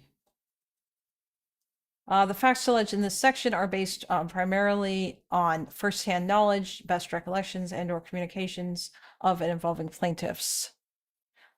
Otherwise indicated with quotation marks, descriptions and of conversations and other oral statements are reflected in the sum of substance of the best recollection of the plaintiffs, of course. Yeah, I am obviously not a lawyer. I don't really know all that much about like law stuff, but I do appreciate this kind of thing, and that's part of the reason why I decided to do it myself, because I remember a long time ago watching Destiny do this on stream, and I appreciated that he was like, okay, let's just read the indictments, and then I was watching Loner do it too, and so I thought that that would be fun. And also, it's cool to know these things. Even though if I were to ever talk to a conservative about this, they would not give a fuck, and they would probably just say that it doesn't fucking matter. Despite the fact that if Joe Biden or Joe Biden's FBI ever did anything like this, they would lose their shit. Clark stated that he has also spoken to then FBI. Okay, a few days after this initial pre-inauguration call, Clark called Driscoll and informed him that Patel was going to call him a few minutes after this call. Patel called Driscoll. Patel asked Driscoll if he would be willing to serve at the FBI headquarters in an acting capacity and eventually stay at FBI headquarters permanently if he, Patel, were to be confirmed. Driscoll responded in the same manner he had responded to Clark. Patel then told Driscoll that he would receive a call from the presidential transition team for vetting purposes. Driscoll asked what the process might entail. Patel responded that as long as Driscoll was not prolific on social media, did not donate to the Democratic Party, and did not vote for Kamala Harris in the 2024 election, the vetting would not be an issue. Oh boy, and already here we go. What the fuck? What does it matter who he voted for? What does it matter who he donated money to? Driscoll did not respond to these comments. In total, the conversation between Patel and Driscoll lasted less than 5 minutes. Prior to the call, Driscoll had never met or spoken with Patel. Jesus Christ. Okay, then. Later that evening, Driscoll spoke to then Assistant Director. Driscoll spoke to then Assistant Director in charge of the FBI's New York office, James Delaney, Denelli, and Kissin, to see if either man had additional details as to why Kissin and Driscoll were being requested to transfer to FBI headquarters. Kissin articulated that Clark recommended the two of them to Patel and Emile Beauvais. Ooh, Emile Beauvais. Fun fact, my mother, when she and my uncle, when they were growing up together in the United States of America in New York State, they went to high school with Emile Beauvais. Or not Emile Beauvais's dad. No. I think it would have been Emile Beauvais. Yeah, they went to high school with him, which is very funny. And I remember them telling me about this.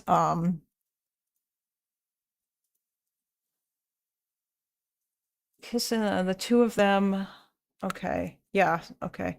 Who Driscoll knew as a former assistant United States attorney in the United States Attorney's Office for the Southern District of New York. Oh, hey. Yeah, apparently Beauvais's dad is also a big Republican, which is interesting, you know. Okay. Driscoll spoke with soon-to-be acting director of the FBI. All right, one sec, guys.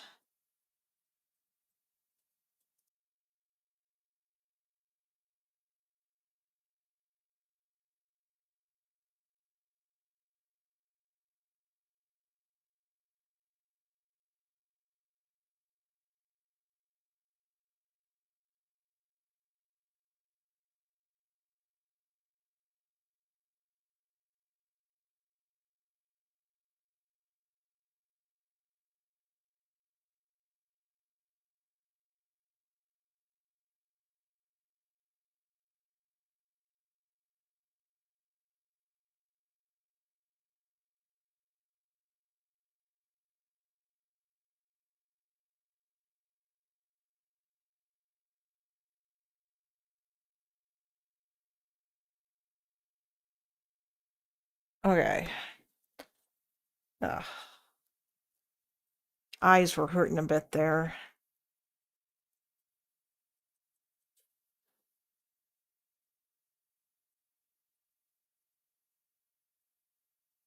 Kyle video goes live as this airs. Wait, what do you mean? Is there a new Kyle video?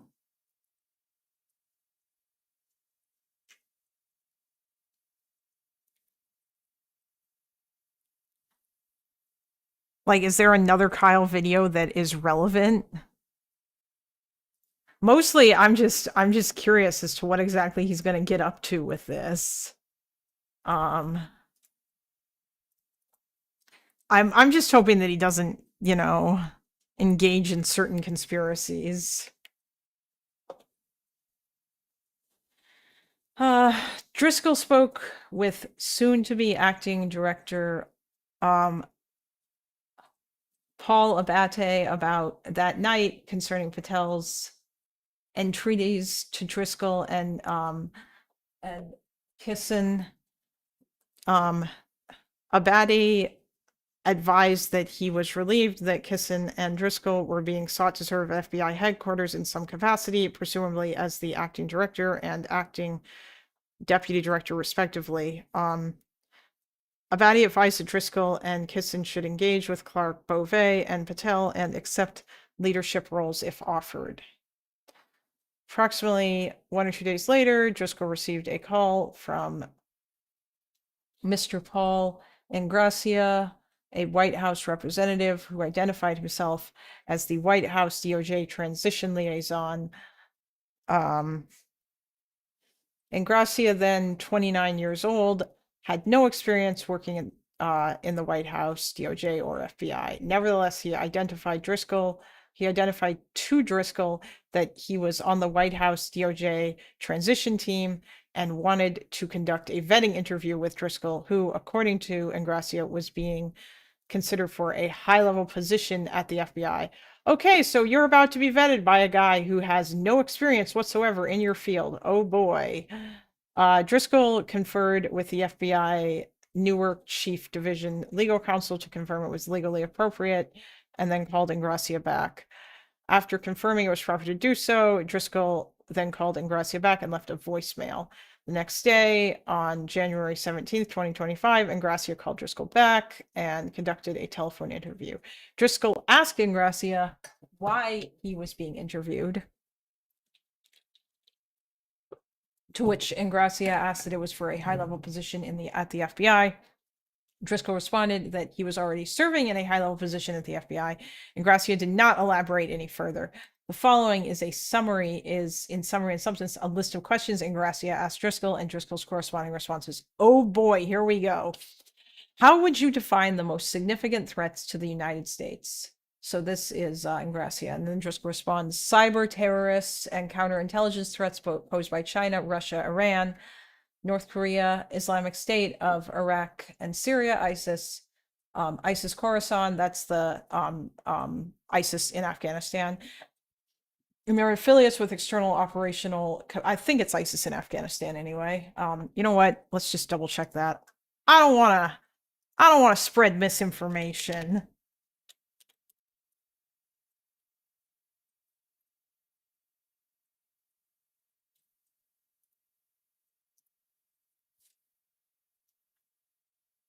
What? No. ISIS-K is a regional branch of the Salafi jihadists, blah, blah, blah. Where do they operate? ISIS-K seeks to destabilize and replace governments in the historic Khorasan region. Oh, okay. So, all right, Afghanistan, Iran, Pakistan. Yeah, I see. Okay. Mostly Afghanistan. Ah! God, my eyes. All right.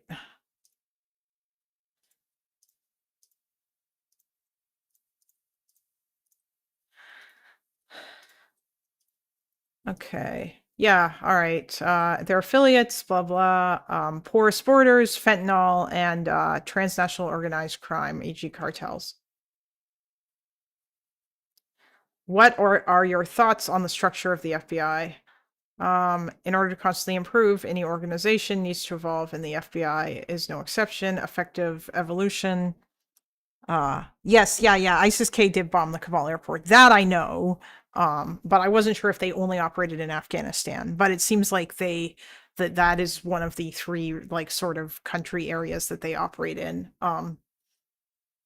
Effective evolution with an improved or enhanced end state must be done with a measured and strategic approach. The FBI can be more efficient, nimble, and field focused with a deep understanding of the nuanced complexities of each area, responsibility of each field. That was cool. Who did you vote for? Oh boy.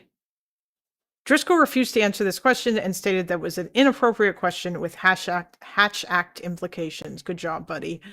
Do you agree that the FBI agents who stormed Mar-a-Lago? Oh, this was in that news report. Okay, I didn't realize that this was in the context of a phone interview. I thought that this was like some sort of loyalty written questionnaire that they had to that they needed to like fill out after they'd already been hired. But no, this happened way earlier. Do you agree FBI agents who stormed Mar-a-Lago, to include rank and file, should be held accountable? No, FBI personnel were doing their job in furtherance of court orders, legal warrants, and a properly predicated investigation. Yeah, they were fucking based. What are your thoughts on diversity, equity, and inclusion? And then, yeah, we know that Driscoll, he noted that he does not believe in promoting people for the sole purpose of diversity, but that he does think a diverse FBI is good. When did you start supporting President Trump? Jesus Christ, be more subtle, guys. Holy fuck. And obviously he didn't answer. Have you voted for a Democrat in the last 5 elections? And obviously he didn't answer, as he well shouldn't have. After this final question, Ingracia ended the interview. Later this evening, Driscoll received a call from Beauvais. Driscoll understood that Beauvais was expected to be named acting Deputy Attorney General, ADAG or ADAG, although I kind of really want to say ADAG, but we'll say ADAG, of the United States following the inauguration. At the time of the call, Beauvais was a private lawyer who had been part of President Trump's criminal defense team. Oh yeah, that's right, he was. Yeah.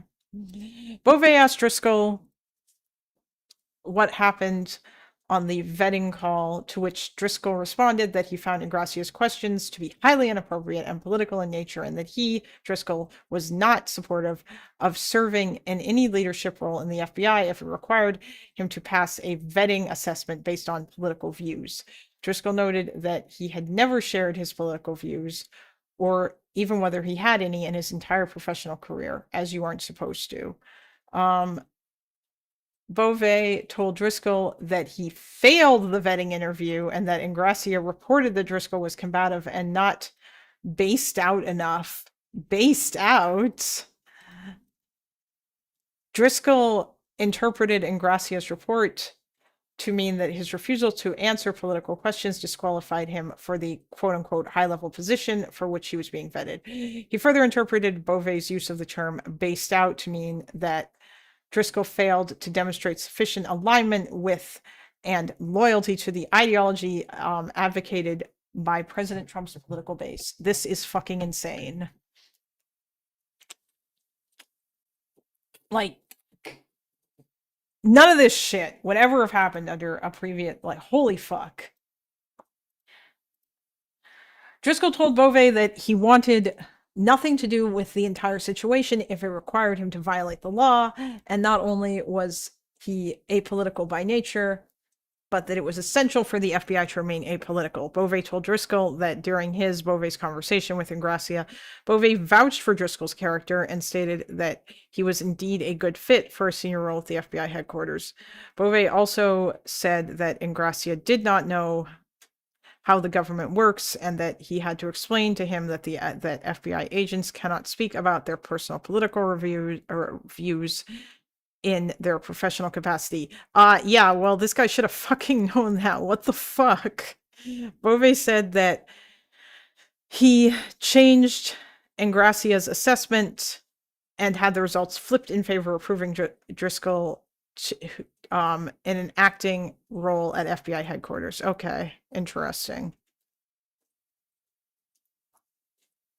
I mean, I would imagine that Beauvais is probably a little bit more of an old school person who's kind of just like a hanger on here. I don't know if he's like a true Trump loyalist or not, but at this point, Driscoll asked Beauvais what position he would be asked to occupy, to which Beauvais replied that he would be asked to serve as the acting deputy director of the FBI. Driscoll stated that he would not agree to serve in such a capacity until someone in an official position of authority in his chain of command requested him to do so. Beauvais related that after President Trump named Beauvais a DAG. Beauvais related that after President Trump named Beauvais DAG, that he would appoint Kissin to serve as FBI acting director and Driscoll to serve as FBI acting deputy director. Beauvais indicated that if Kissin and Driscoll refused to serve in the proposed capacity, there was a strong chance that political appointees from outside the FBI would serve in the roles. Interesting. Okay.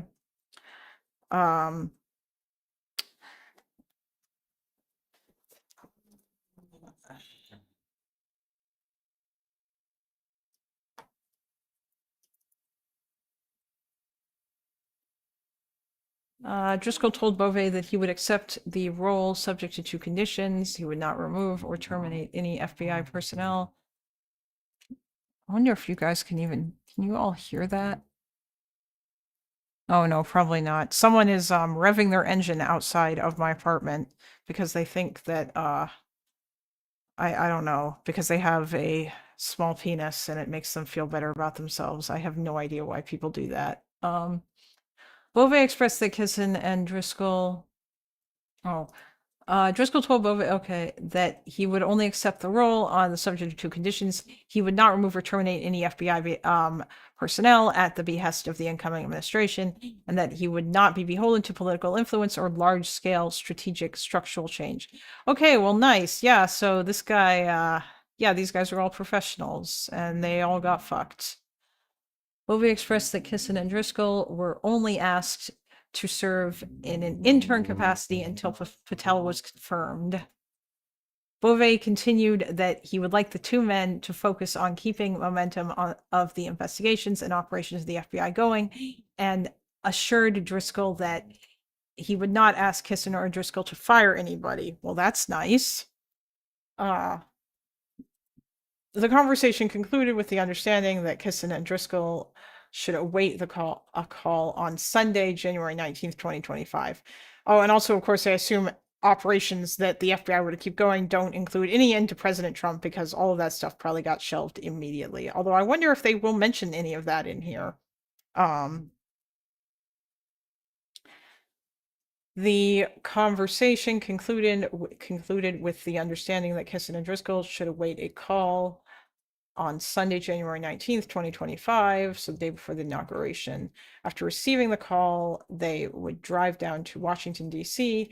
and be prepared to assume the roles of FBI acting director and acting deputy director, respectively, beginning January 20th, 2025. Driscoll updated Abate on these developments. Abate confirmed that he and Kissin would follow the plan. Driscoll drove to Washington, blah, blah, blah. January 20th, Driscoll received separate calls from both Beauvais and Abate asking to report immediately to FBI headquarters around 1 p.m. Report immediately to FBI headquarters to serve as acting deputy director. Driscoll arrived that day at around 1 p.m. and met with Abate, then FBI Chief of Staff Corey Ellis, then FBI Director Chief of Staff William Miller, and other professional staff. Kissin arrived shortly after. So, okay, so Driscoll is acting deputy director. Abate informed Kissin and Driscoll that he was retiring. effective immediately. He conducted a brief turnover, mostly consisting of staff introductions and situational awareness. As Abate, Kissen, and Driscoll were sitting at the FBI in the FBI's FBI director's conference room, Ellis came in and dropped a printed copy of the White House report announcing government interim component heads. The report listed Driscoll as acting director rather than Kissen. Curious. This was the reverse of what the two had previously discussed, and with Beauvais and Abate. Perplexed, the group decided that Kissen should call Beauvais and ask what had happened and if it could be rectified. Jesus, okay. This is either some weird shit going on or some incompetence if like they got their names wrong here. That's kind of weird. Oh, hey Maruzzi. You're in the chat. Hold on. Let me add as moderator. There you go. I don't know if you're still in here or not, but you are a mod now. Congratulations. Someone's got to be.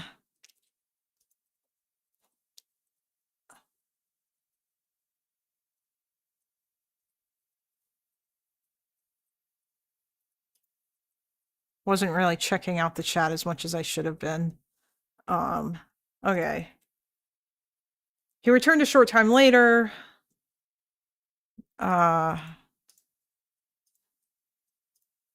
Okay, yeah. Oh, you know what? You know what we should do, just so that it's not like our favorite legal analyst is here. Oh yeah, you know what? Maybe Maruzzi will have thoughts on this, given that yeah. Oh, I am reading the criminal complaint that was filed by those FBI agents against Kash Patel. Or not it wasn't not the criminal complaint, but this. Driscoll Jr. v. Patel.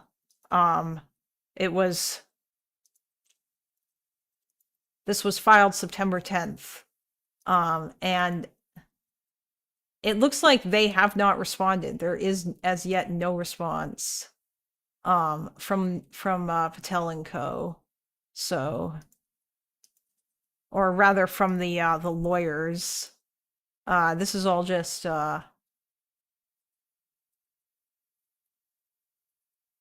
legal stuff in here. I don't really know that much about that, but yeah. But yeah, I'm just kind of like looking at this right now, I guess. And maybe when more people get here, what I'm going to do is I'm going to switch over to this because I'm actually quite eager to watch this. But, or like, we will take a break from this and then we will go to this because Kyle Kulinski has questions about the thing, which I think is a bit worrisome, honestly, and I really hope that they're not those kinds of questions. Okay, yeah, so I guess like for the new people to catch up, the multiple FBI agents that are named in this complaint are all like professionals. They're all based and they all have long careers at the FBI and they've all distinguished themselves. And we've reached the Trump inauguration and there is a couple of people here and we already went through the part where Driscoll went through his phone interview, his vetting interview with a guy who had absolutely no criminal like he had like no FBI experience or really any government experience at all. And he asked Driscoll a bunch of politically motivated questions, including like who he voted for. And Driscoll refused to answer those questions because that he knew that it was illegal because of the Hatch Act. And then Emile Beauvais came in and he basically convinced the guy who was vetting Driscoll, like he flipped it around, even though Driscoll had supposedly failed the vetting. And he said like, he was like, no, we're going to have these guys come in here anyway, because yeah, we need people who know what they're doing. And Emile Beauvais is the acting deputy attorney general. So yeah, he was on Trump's criminal defense team before that. But anyway, yeah, so Driscoll and this other guy named Kissen are acting like heads at the FBI, but it looks like their names are the wrong way around. And that Driscoll is listed as acting director, even though Kissen was supposed to be acting director and Driscoll was supposed to be acting deputy director. So already we've got weird shit here. And these guys are all at FBI headquarters talking about this. So, and they want this to be fixed. Holy shit. Lonerbox and their viewers just joined. Say hello. Hello. Hello. Hello, Raiders. Hello. Boxbula. The Boxbula is here. Hello, friends. Yes, I do in fact. I am not in fact a shitty anime avatar. I have never seen you on cam before. Yes, I am not an AI. I am not a chat GPT animated AI. Raiders of the Lost Narc. What's up, nerds? Oh yeah, if you guys aren't subbed, please like smash that subscribe button and hit the like button too. You know, because that's always helpful to me. Yeah, like the stream. And if you want to donate to my endeavors, but of course you don't have to. But now Kalinda has to play Connections. Oh god, maybe I will do that later. Lies, we are all AI, and this is a simulation. Listen, this is a clanker. This is a pro clanker zone, okay? We love the clankers here. My fellow clankers, welcome. And my fellow clanker bigots. You know, like, I like you guys. You see, this is my friend. All right? Yes, exactly. Damn, I don't have the gape emote. Yeah, you know what? I need to add some emotes, honestly. Can I do that? I don't know if I can. Where the hell would I do that? Disc hosting? Yeah, I don't have memberships because I'm not monetized because I need more subs. I need more subs first. You can't just say the C word out loud like that. Yeah, you know what? You're right. I'm very sorry. That was actually incredibly terrible of me. Yes. Give me your likes. Not with the hard R. Oh, I'm sorry. Clanka. The Clankas. Maybe the cat will come back and say hello. We will see. But yeah, so I was reading oh hey, it's me. All right, I'm gonna close this window. So I was reading the indictment, and I might come back to that, but I want to watch this Kyle Kulinski video because holy fuck. Oh yeah. There's a donation button in the description if people want to donate, and if it doesn't work, please tell me, and I will figure out why. But it should work. It's just through Streamlabs. Litmus test for monies. Should the US continue to give financial aid to Israel or nah? I mean, yes, but with restrictions. They shouldn't cut it all off, but they seriously need to like twist Israel's arm or use it to twist Israel's arm. Yeah. Based in nuance pilled. Thanks. Kyle's tweets. Yes, Kyle's tweets are fucking based. God damn. Even though, like, he's engaging in the sexism against Nancy Mace, honestly, I don't know if I care or not, because fuck Nancy Mace. She is a vile human being. Like, she's like a walking rage baiter. And I feel like she probably just says half the shit that she says to make people mad, but hi, Kalinda. Sorry I say unhinged shit in loner cord. Sometimes like how I think Charlie Kirk would bomb an abortion clinic while having a second car full of Nancy Mace's nasty ass bitch beans. What? Wait, did you say that in Loner Court? Oh yeah, no, the bean stuff was very funny, and I love the fact that he basically just never. Yeah, military or financial. We give very little to their economy. Military or financial. Or are you talking? Oh, Radical. I mean, my understanding is that I think that a lot of the money that the U.S. gives to Israel kind of just invests back in, doesn't it? But I don't know exactly. Or like Israel like uses that money to buy the stuff, I think.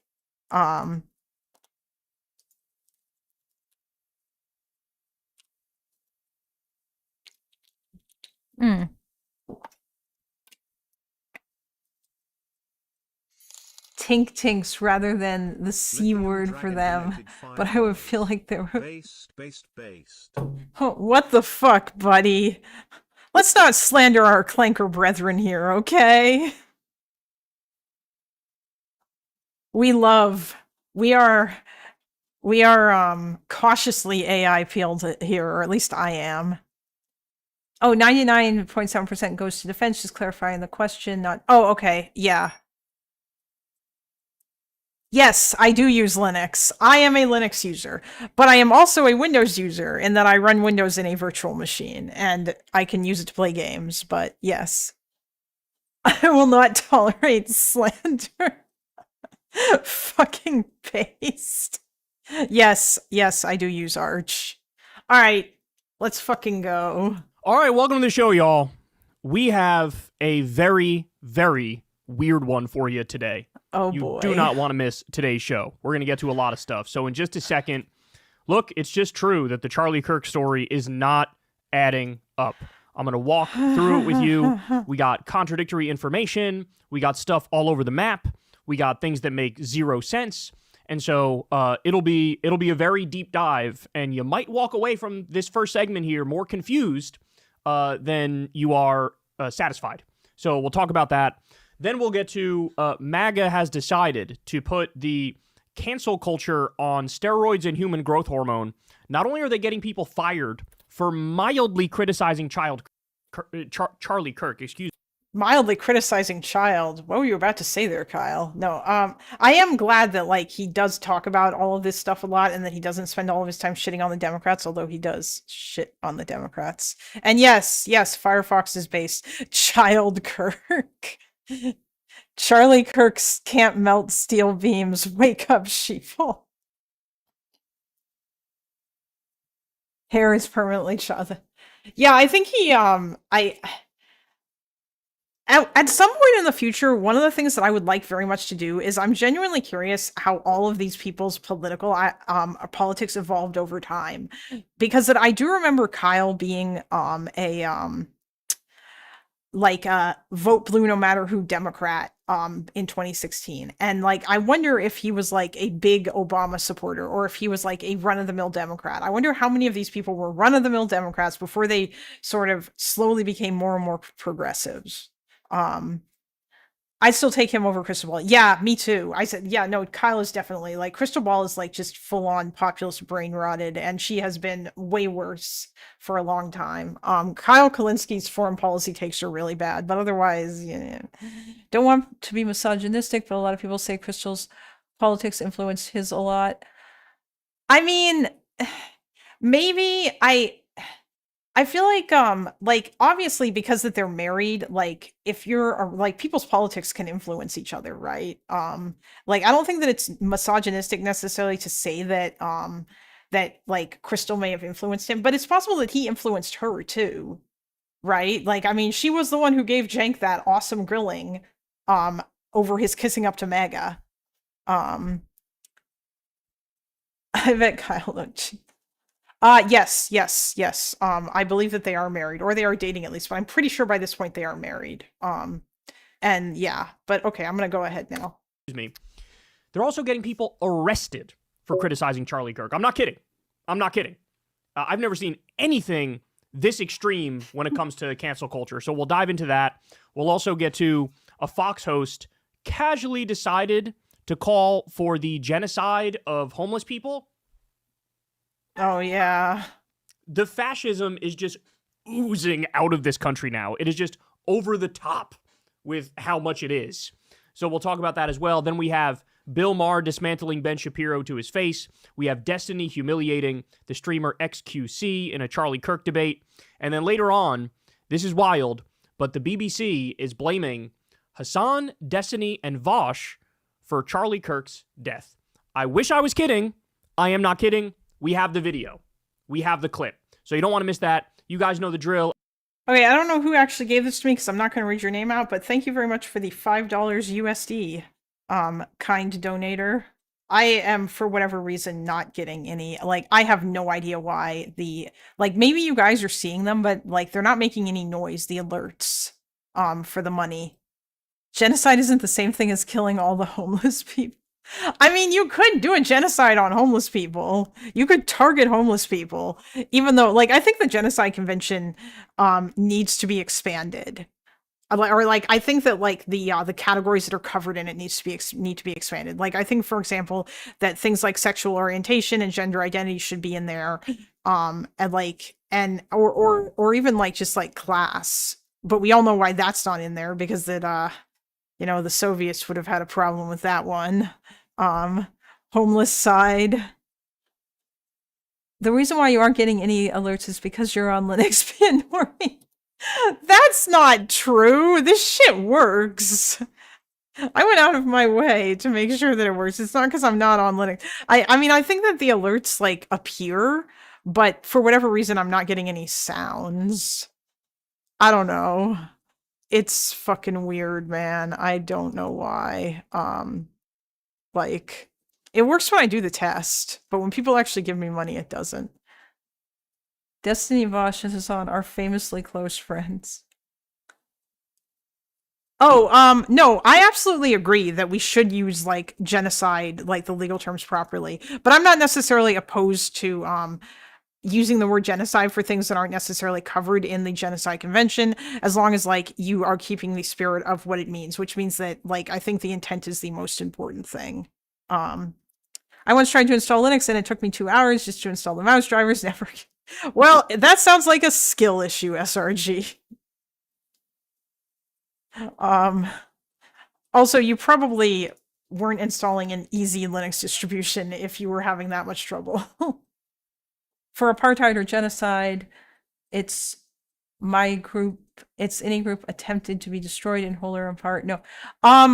No, for genocide, it is the intention to destroy a group because they are part of that group, because you want to wipe out the group. That's the thing. Like, it is the intent to destroy. It is so important. Yeah, Dolus Specialis. Okay. Everybody, please do me a big favor and subscribe to this channel. That helps out big time and costs you nothing at all. You can also support the show on Patreon. Thank you to everybody who does. Remember, this is real. Shooting is far right. Okay. We got a lot of episodes. We try to do them every Monday night at 8:30, so we should have one tonight as well. I haven't heard from Corin yet, but we've been pretty consistent, so we probably will be doing it. All right, but Kyle, anyway, give it to I look us, forward buddy. to that. Go subscribe to Corin's World. All right, guys, let's jump into it because, like I said, we got a lot to get to. Last time I talked to you guys, I was pretty convinced that the person who did this shooting is far right.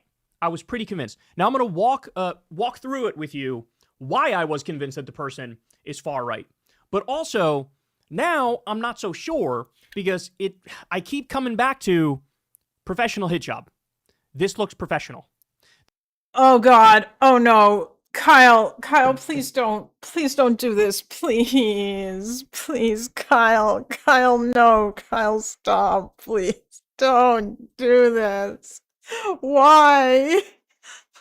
Oh, hello, Momo. Zog, J-Dam. Why are you gonna do this, Kyle? Like, listen, I will admit that when I first saw the shooting, especially when I talked to my friend about it, who knows a fuckload about firearms, and like he kind of set me straight to a degree because he explained a bunch of stuff to me regard to like the kind of rifle that it probably would have been or whatever. But oh, this guy's probably like ex-military or some shit maybe, because that it seemed like because it was one shot. Like he did a single shot and he shot Charlie Kirk in the neck from like 100 yards away. It was not multiple shots, and there was and like holy fuck, like obviously I feel like that's probably going to be a difficult shot. So professionally admitted to doing it in Discord a few hours later. Yeah. Oh, are we back? Is it working? Yeah, I saw that it was I was spinning there with the F. Yes. Just say this individual had their issues with the man, as far as we know, and don't make it any more blurry than it needs to be. Yeah, like honestly, it really wouldn't surprise me if like this kid has some sort of issue and like he decided to kill him and like there was some political aspect to it. And I mean, hell, maybe he did do it on behalf of like his partner that he cared very much about. But like it doesn't sound like he was radicalized by any of the people around him. It sounds like maybe he went to school and like escaped his little bubble of like, you know, white conservative Mormonism and had his eyes open to the world, and then probably like realized how hateful people were, and he made friends with people that were like of different groups that were frequently like demonized by the you know, like bubble that he used to be in. And then he went out and killed Charlie Kirk, and like maybe there's some weird mental health shit going on here as well too, or some other disconnect from reality, or some other problems that he has. But like based on what we've seen, this guy doesn't sound like he's some crazy leftist dude. But okay, let's just listen to Kyle talk about why it was a professional hit job. Oh God, please don't blame Israel. Please don't blame Israel. There's so many things that don't add up and make no sense and are contradictory. The official story just crumbles in on itself immediately. But let's start with this, because Kash Patel, and everybody knows this, he's been failing at this job miserably. It's actually kind of embarrassing. He did this like fucking victory lap. Meanwhile, the FBI had nothing to do with getting this guy. Like, his dad and a youth minister turned him in effectively. To be slightly fair, part of the reason why they've turned him in was because they recognized him from the picture, I believe. However, it is still a huge level of incompetence that they weren't able to find this motherfucker and that he had to get turned in. And like, I don't know if that's because of people at the FBI or if they fired a lot of the good agents or what the fuck. Like, yeah. But all of this has looked very, very fucking incompetent. And Kash Patel didn't know his ass from his elbow. He was sitting around with his thumb up his ass, waiting for some breakthrough, and it happened. And then he goes and does a fucking victory lap after they get the guy based on nothing that he did, right? And then he had that weird moment where he said, "I'll see you in Valhalla," which is like, that's pagan Norse mythology, and he's a Christian. I know this is like big in like white nationalist circles and shit, but you know, you're supposed to keep that part on the low, you idiot. But anyway, so let me show you this from Dropsite News. According to the New York Times, FBI Director Kash Patel is under fire after missteps in Kirk manhunt. Patel convened. Oh boy, well, we're already starting off. What an excellent start by he's citing Dropsite. All right, guys. What do we think here? Dropsite News, who like fucking runs defense for Hamas and is run by who is it? Glenn Greenwald and some other dude. Oh, Ryan Grimm. Is Glenn Greenwald on there too? Is he the other guy who's part of that? Because I know he's not at The Intercept anymore.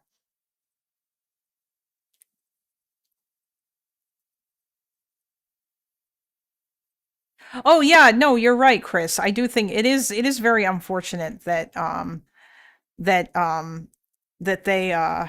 that like people are like, you know, blaming his, like, I wouldn't necessarily really blame his family. Like, I mean, this is kind of the interesting thing is that like I was in Texas. I visited Texas multiple times, and like it's kind of it's one of those things where it's like everyone there is super nice, but you know, like that whole like the Southern hospitality and all that stuff that you wouldn't necessarily think. But then they still vote for like really terrible shit. But I mean, his family were probably like not bad people necessarily. I don't even know if they were particularly political. Although I think that it said that his parents were Trump supporters. But if people have information or articles about that, also I do have a Discord. Although I don't know what we're gonna do about that. But if you want to put stuff in into like the Loner Court stream suggestions, I can look in there too. But yeah, or yeah, like I have my Discord is linked in the stream suggestions, the Discord server that I made. Isn't he a DEI hire? Oh, Kash Patel. That's a good question. Is he a DEI hire?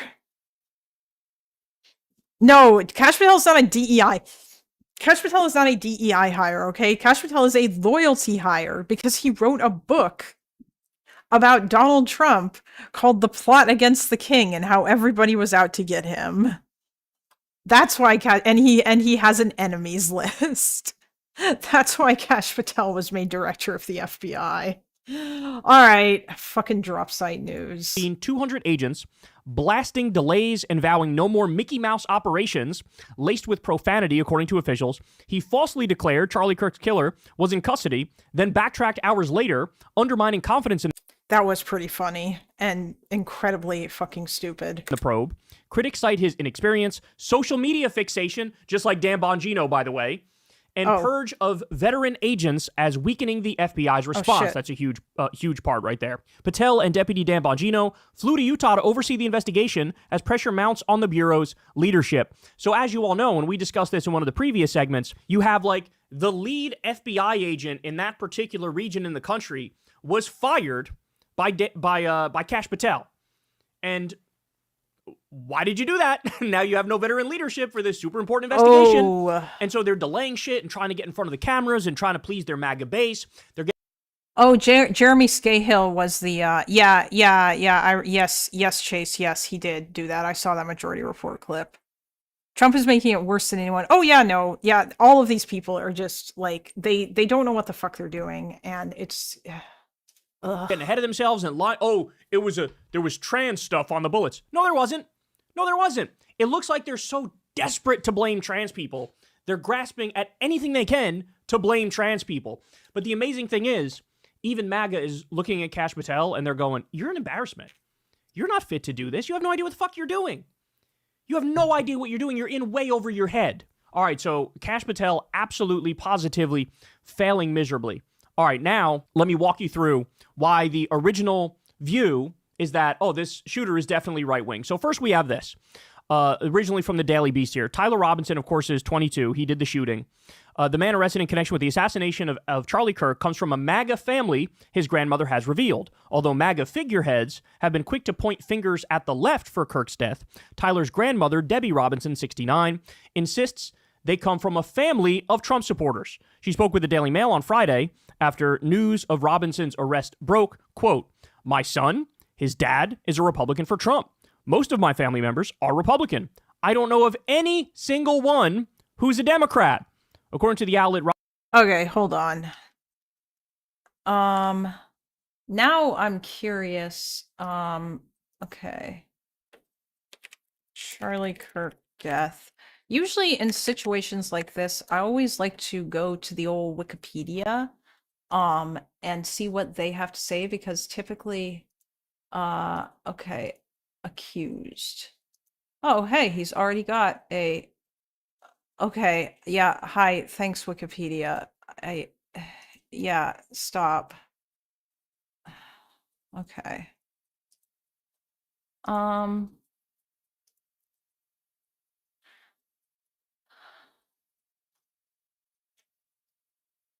Because I don't know, like, this is from 4 days ago, so some stuff may have been pulled back, but let's just Robinson's keep father, going here. 48 years old.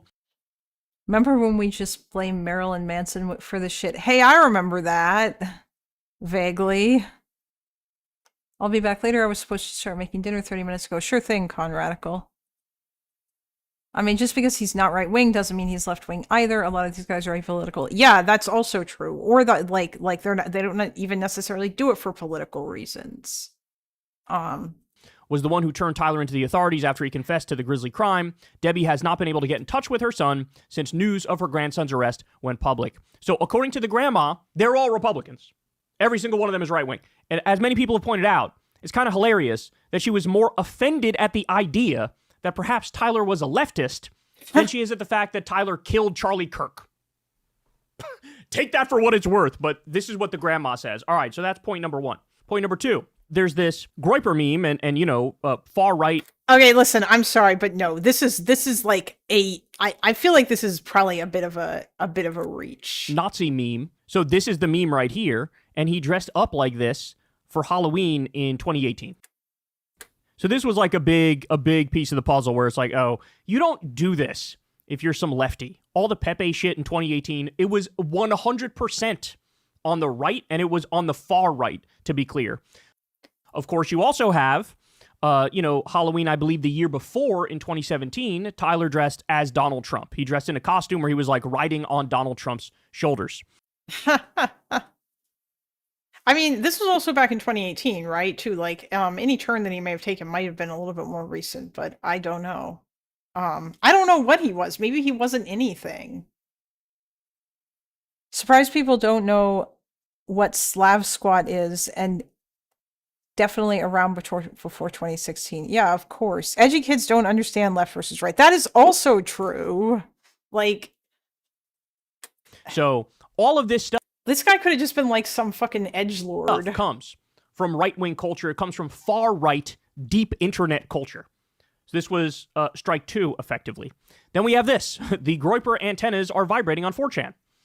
One person says, Groyper confirmed. Nick is so fucked it's unreal. Another person says, we were so convinced it was some Latino T-word for a trans person. The slur for trans person. Is he our guy? Okay, so now they seem to think, oh boy, he fits the profile. Then we also had this. People were saying what was written on the bullet casing. Oh God, really? Mike from PA?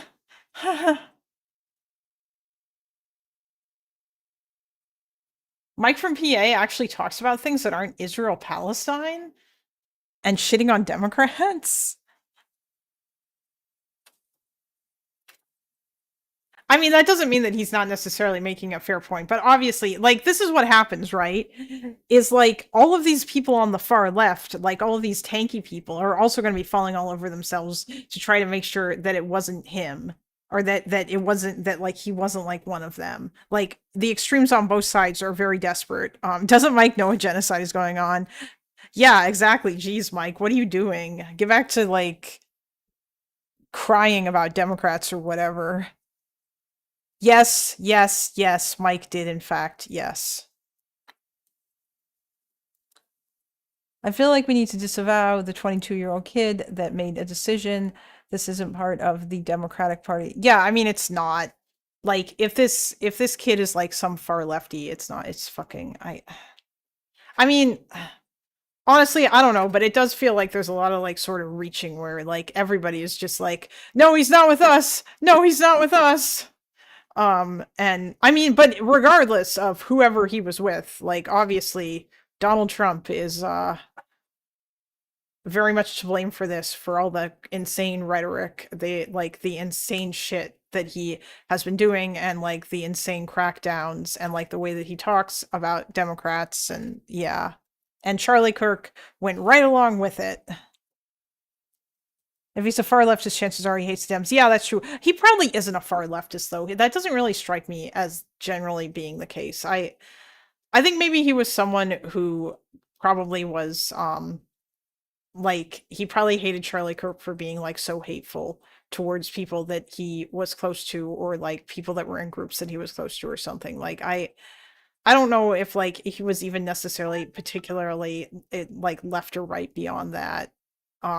Maybe he just was, he was just fed up with all of this shit. I don't know, but right, you had hey fascist, eat this, or something like that. Hey, or fascist, hey fascist, catch was one of the things it said. Another one was it was all video game references. Bella Ciao, and repeating that over and over. And there was one other, but people were saying, oh, the Bella Ciao thing, that's all, or Ciao Bella thing, that's all an anti-fascist song from back in the day. Oh yeah, Lee Oswald just wanted fame. That's another thing too. Like this guy may have done this for attention. I mean, even his text messages kind of in some ways bring that up, where he was laughing about like, oh my god, imagine them reading like ooh woo notices bulge, or I'm sorry, ooh woo notices bulge on like on Fox News and shit, right? Like, it is very likely, it is very possible that attention played some role in this. And so this was further evidence that he's anti-fascist, right? Well, come to find out, as Mike from PA points out, more evidence that Groyper's followers Nick Fuentes used Bella Ciao as an in-group meme prior to the assassination of Charlie Kirk. Nick Fuentes is the leader of a far-right group, the Groypers, who declared a Groyper war on Charlie Kirk and had been stalking him for 5 years. As you can see, the name of this account was America First Ciao Bella, and they write a message to Nick in that vein. So the whole Bella Ciao thing, even the hey fascist catch thing, you would think that definitely indicates that he's left-wing. No, it's actually from a video game, and this guy is very steeped in video game culture. And the other thing they do, these sorts of shooters, it's all about signaling to the in-group that they're with the in-group. So it's all memes. It's all memes. And some of the stuff may code left-wing, but that's for nothing other than in-group signaling and to almost throw people off the scent of the true motive. And so normies are like, oh, well, obviously this was a left-wing shooter. It was Charlie Kirk who was shot, and they said stuff like, hey, fascist catch. But as soon as you scratch a little So far, no Yahoo. No, not yet, but we're getting there. beneath the Hold surface, you find out it's actually way more likely that it's a far-right shooter. I don't want to be the first person to point this out, but to gamers, Bella Ciao was not a song sung by anti-fascists, but a collectible and the background music in a main quest in Far Cry 6, which is probably real relevant given his other gaming references. So, yet again, You know, I think it's interesting actually. I think that I like love him or hate him, but a while ago, just because he's been steeped in this online culture for a very long time, and I certainly don't even know as much about it, but I think Destiny made a fairly good point about how, like, honestly, they should just drop these fucking logs on the internet, and like people who have been steeped in this culture will probably be able to figure out in like 5 goddamn minutes what kind of person this guy was and what stuff he was part of. Like, yeah, some gamers are right-wing extremists, but not necessarily all of them. Who the fuck played Far Cry 6? I mean, a bunch of people played it when it first came out. I think. I saw some people playing it on Twitch back in, like, what was it, 2018, 2019? But yeah, like, I feel like people on the internet at this point can fucking figure this out. Like, I feel like the FBI, and yet they haven't released the logs. What are they hiding? I mean, it is weird. Like, they probably should. They should just drop all of these logs and like, yeah. Or like they should hire, like, I don't know. Even if he's not a Groyper, Groypers love taking credit because it makes normies mad. Yeah, well, I mean, Nick Fuentes isn't isn't taking credit for this, but that's just because I think Nick Fuentes, I don't know if he wants to blame it on Israel, but you know, okay. The whole Bella Ciao thing, hey fascist catch thing, it sort of falls apart as soon as you dig a little deeper. So then we also get this. People were asking Grok, why is this relevant? Reminder, as covered earlier today by everyone here who was probably watching Loner's stream, Grok also falsely thought that Charlie Kirk and that Charlie Kirk's wife and kids were there and witnessed it when he got shot. Which, by the way, I got curious, so I asked ChatGPT about that. I just asked it the question innocently, and it was cool because it said, oh, my Discord, not yours, by the way. I'm just gonna pull that irrelevant shit here. But ChatGPT actually was like, no, there is no real credible evidence to say that. But I imagine, I don't know if that's what its original response would be, or if, yeah. Nick has also broken with the broader, yeah, Nick has. I think Fuentes is trying to poach Kirk's audience and playing nice now. Oh yeah, he is doing that. That was really funny. The way that he like was so nice in comparison to how he talked about Kirk when he was alive.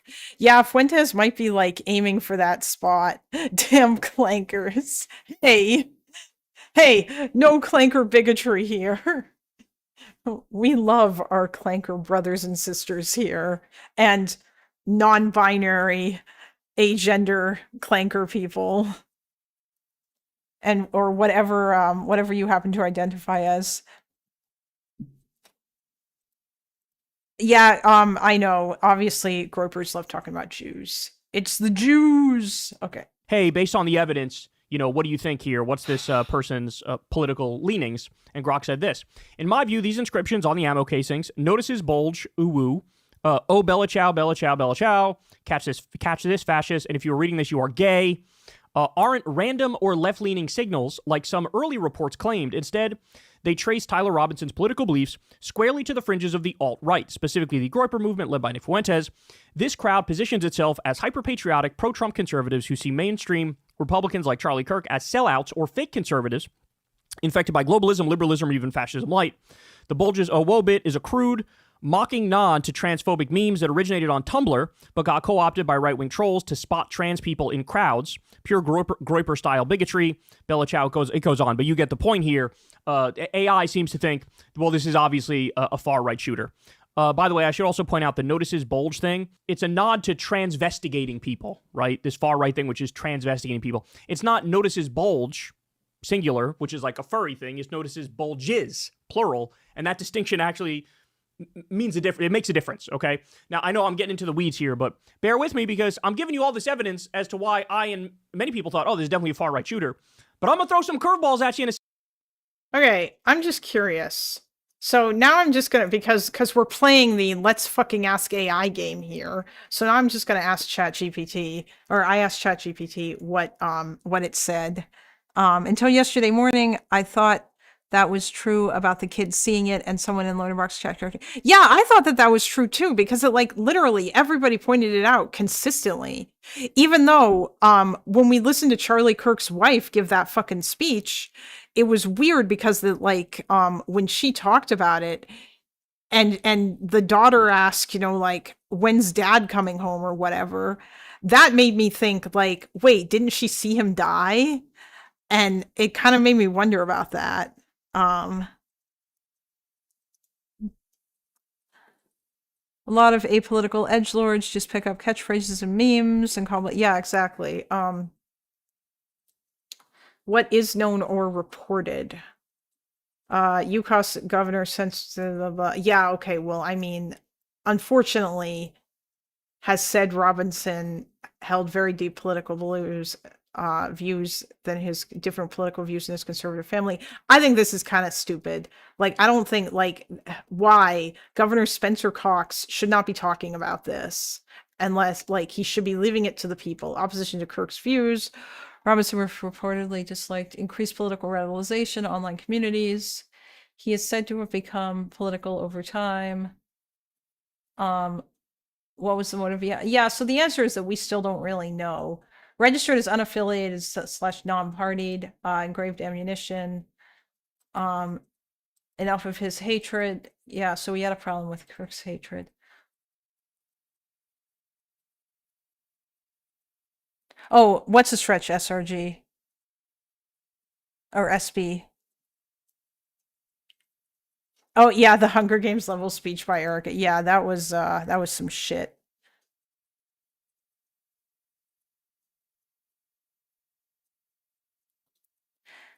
Yeah, I mean, a part of me wanted it to be a Groyper, obviously, because you don't want it to be a leftist. But I mean, at the end of the day, it doesn't matter if the guy's a leftist or not, because the MAGA is just they're gonna ride this wave and milk this shit. That he was deeply political. Yeah, no, you're absolutely right. I do think that that's a stretch. That Cox was saying that he had a leftist ideology. Maybe he might have just been kind of a liberal-ish, but it sounds like he was probably not really either. What is not confirmed? Exactly what political ideology group or movement Robinson identified with. Whether he was part of an organized activism or left-wing groups. Many reports use leftist ideology loosely. Whether LGBT/trans issues played a role in his motive. Some reports link them. E.g. through his roommate being transgender or his relationship, but authorities haven't confirmed that those were casual motives. Full timeline or causation, we don't yet know. Yeah, really, we'd have to But I mean, I guess Robinson actually like decided to not be a dumbass and decided to not talk to the cops, and he actually decided to play Shut the Fuck Up Friday, which is kind of interesting. So maybe we won't get a JCS video with Tyler Robinson anytime soon. The Grok answer might be made through suggesting the evidence points to Robinson being a group. Oh yeah, that's another thing too. We never saw the prompt that was given to Grok in that answer there, because like you can make AI say basically anything you want if you prompt it correctly, or at least in a bunch of different circumstances. Yeah, Donald Trump's the shooters were, yeah. Second, and you might be going, well, maybe not. So wait for it. All right, so now we're going to get to the murky parts. Robinson responded to his father, saying he would rather die by suicide than turn himself in, prompting his father to call a youth pastor close to the family, the sources said. The pastor and Robinson's father tried to calm him, according to the sources. The pastor, who is also a court security officer, called the U.S. Marshals Service. So, as this person points out, this is much murkier than some sanitized account of his dad doing the right thing. It's a very weird story. So you confront your son and say, hey, did you do the Charlie Kirk shooting? It kind of looks like you. Then the son goes, yeah, I did, but I'd rather kill myself than turn myself in. And then the dad contacts some youth pastor, youth minister, or whatever, and the youth minister gets in contact with the FBI. Like, I don't know, the story is very weird, but it's going to get a lot weirder. Okay, so TMZ released this clip, which I'm about to show you. Now, this is Tyler. He's walking to the event where he's about to shoot Charlie Kirk. And you're about to see, take note of, number one, how he's dressed. But so, first of all, is this even confirmed? I think I saw, like, Destiny brought this up as well, too, or that he showed this clip. I don't know if it's even confirmed that this is the guy. Oh, yeah, subscribe, so that I can get monetized, and then y'all can, like, fucking super chat instead of using the goddamn, donation button in the description. Watch his footsteps. This resembles Mossad practice. Yeah, like, I don't know, man. Like, it's just, I don't actually know, like, how good TMZ is as, like, an actual, like, news reporting thing. They mostly just do, like, celebrity gossip shit, as far as I understand it. It's kind of interesting that this is, like... Number two, how he's walking, because this is going to be super important, because you're going to understand why he's walking the way he's walking with this massive limp. All right, so here we go. So he's walking up the street, very, very noticeable limp. Why does he have that noticeable limp? Because he has the rifle that he used down his pant leg, and so he can't really straighten that leg out. So he's, hobbling along here, limping along. Oh, this is a different video than the one that Destiny showed. Okay. Yeah, the one that he showed was like a guy wearing shorts walking that someone else had posted on Twitter that I don't even think... Like, I can believe that this is the guy. My friend actually initially thought he's limping from his huge dick. Is that your rifle in your pocket, or are you just happy to see us, Tyler? We're about to put Kalinda on her WoW hardcore arc. I will absolutely not be playing WoW hardcore. But I might play Expedition 33 on stream, because I've been playing through that, and holy shit, that game is really, really good. It's Sev's fault. He's the one who got me to get the Xbox Game Pass, and now I've been playing that, and it's so good. Yeah, I know he has a bag, but the thing is that, so, according to my friend, he mentioned that his initial guess was actually that the shooter would have had some sort of rifle that could have been broken down, so, like, taken apart, right? Because then he could have transported it. But that's not the case.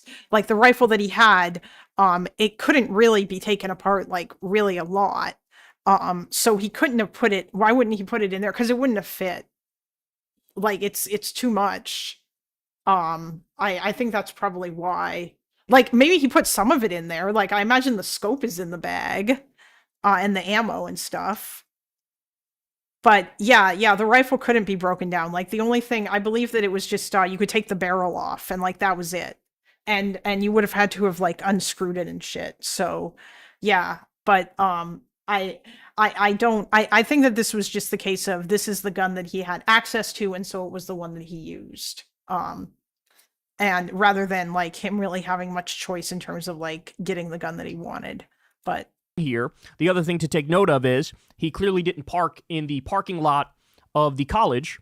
He parked elsewhere and then walked there. And this is him, I think, after the deed is done, walking through the back. But okay, so you saw what he was wearing there. Black shirt, jeans, walking with a massive limp. Okay, ready? Now, according to the official story, he goes there. the official story. I really don't want to not trust the FBI, you guys, but at the same time, I mean, I don't think that it was like a fucking professional hit job or whatever, but like there might be stuff that we're not being told because like the FBI very clearly, or at least Kash Patel very clearly has like a fucking political agenda. FBI is canon. Taking the scope off would ruin accuracy. They said it was his grandfather's rifle.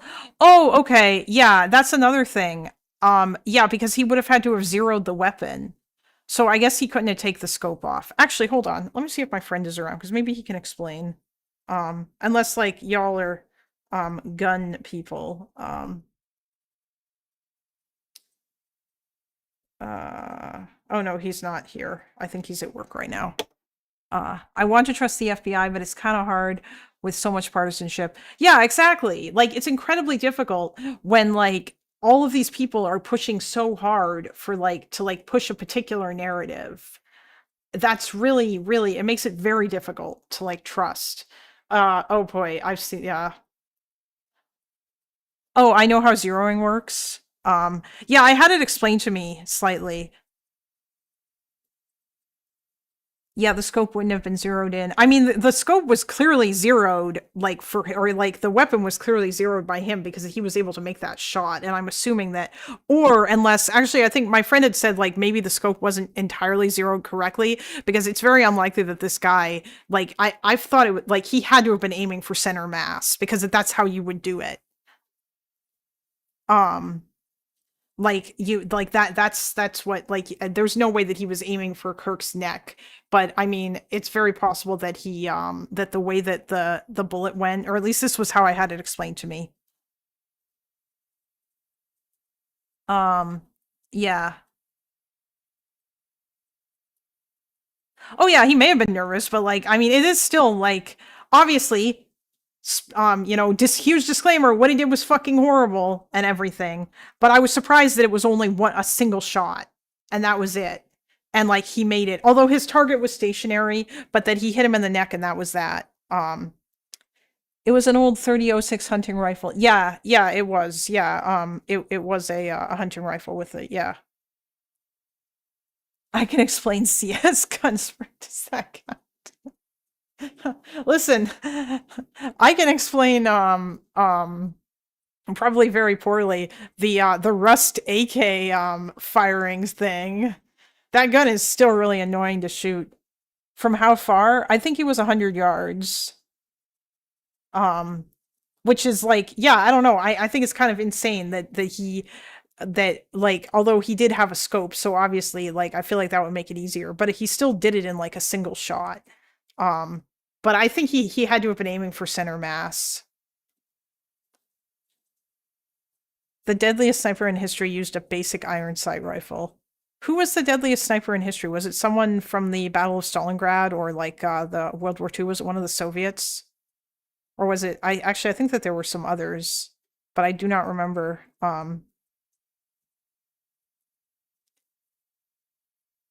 Simo Heya? I'll have to look that up. The White Death. Okay, I'm gonna keep going. With a gun, right? But then, okay, well, this is weird because as I'm going to show you, here he is like walking up the stairs to get to the roof. Where's the gun? Where's the gun? Where's the gun?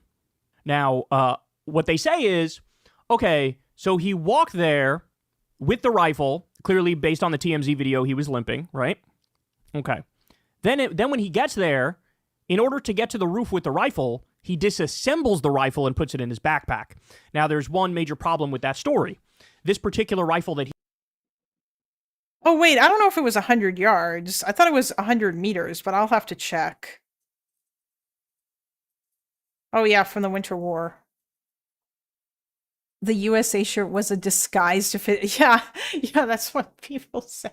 I mean, honestly, it's probably a shirt that he had in his closet. I don't know if it. Yeah. 108 meters. Yeah, I don't know why I said 100 yards. He used is notoriously difficult to break down. In fact, it takes tools, it takes know-how, and it takes time. There's not really a rifle that's meant to easily be broken down and put back together. So he goes there clearly limping with the rifle in his pants.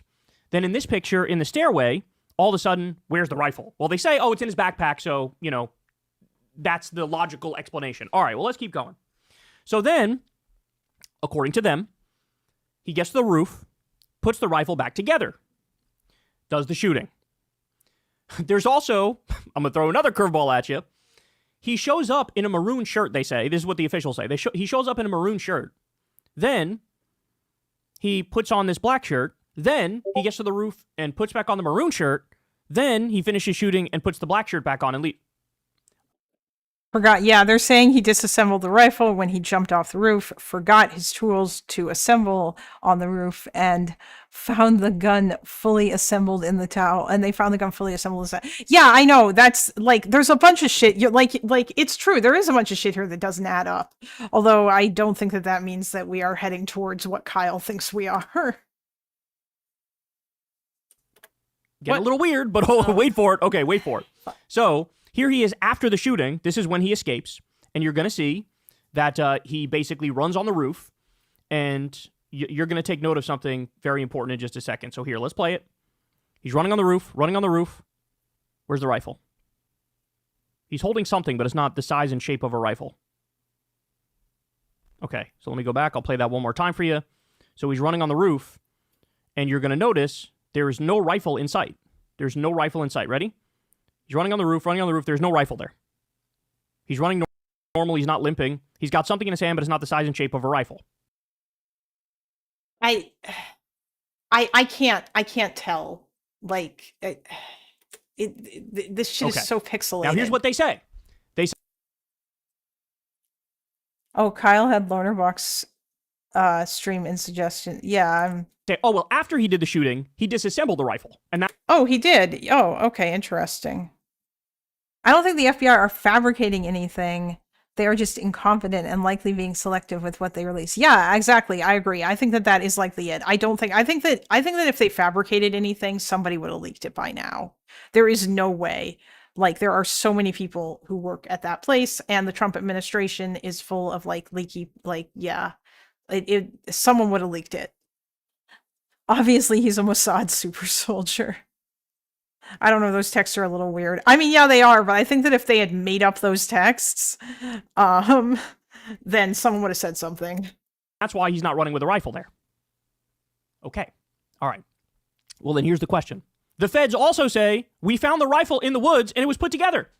It was fully put together. So according to them, he shows up with the rifle assembled, walks to the school with the rifle assembled, hence the limp with it, with his jeans there.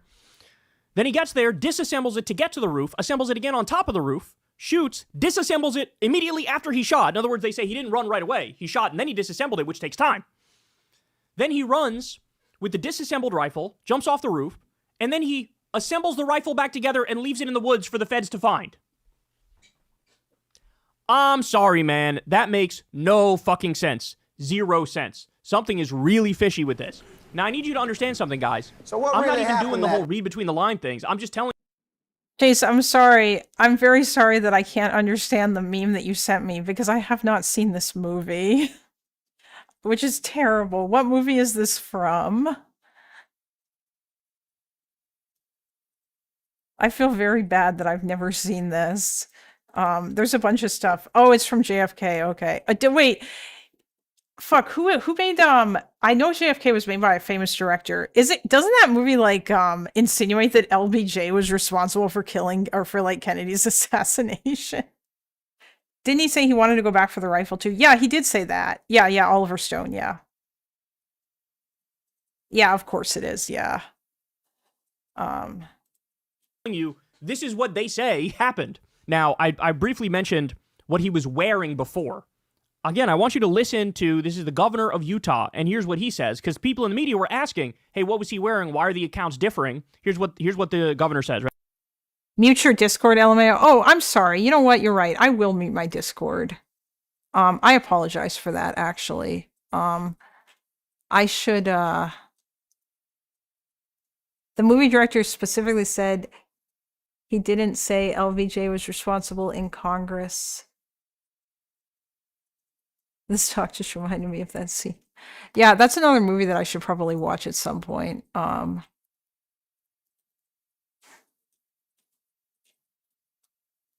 Hold on. Notifications.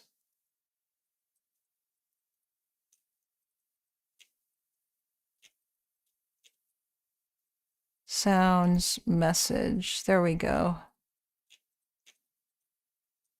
And then I'll just turn this back on later. Although I honestly don't really need this. It's kind of annoying anyway. Okay. Ready? So when he's first spotted on campus, he has different clothing on, and then he changes clothing on the roof, and then changed back into that clothing at some point. And the Discord ping reminds me I'm lonely and I have no one else other than David. Oh, Dante, that's very unfortunate. But also, secret Dante and David friendship confirmed.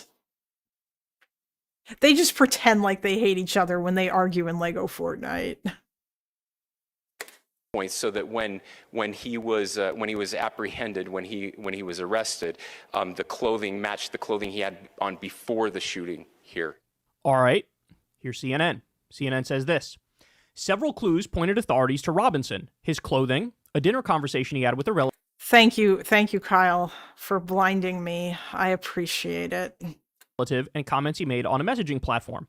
Less than 4 hours before the campus event that featured Kirk as a speaker began, Robinson arrived at UVU in a gray Dodge Challenger wearing a plain maroon t-shirt, light-colored shorts, a black hat, and light-colored shoes, citing the UVU surveillance footage. Why haven't they released that footage? We don't have a single picture or video of him wearing maroon. Not a single one. Oh, that was the video that Destiny showed. That it was like somebody's Ring camera or something caught him like walking by their house, and he was wearing like that stuff. I guess like someone had released something like that, but I don't think that that was even necessarily confirmed to be the shooter. But that is weird. Like it's entirely possible that this wasn't even the guy. Like they're giving us too much.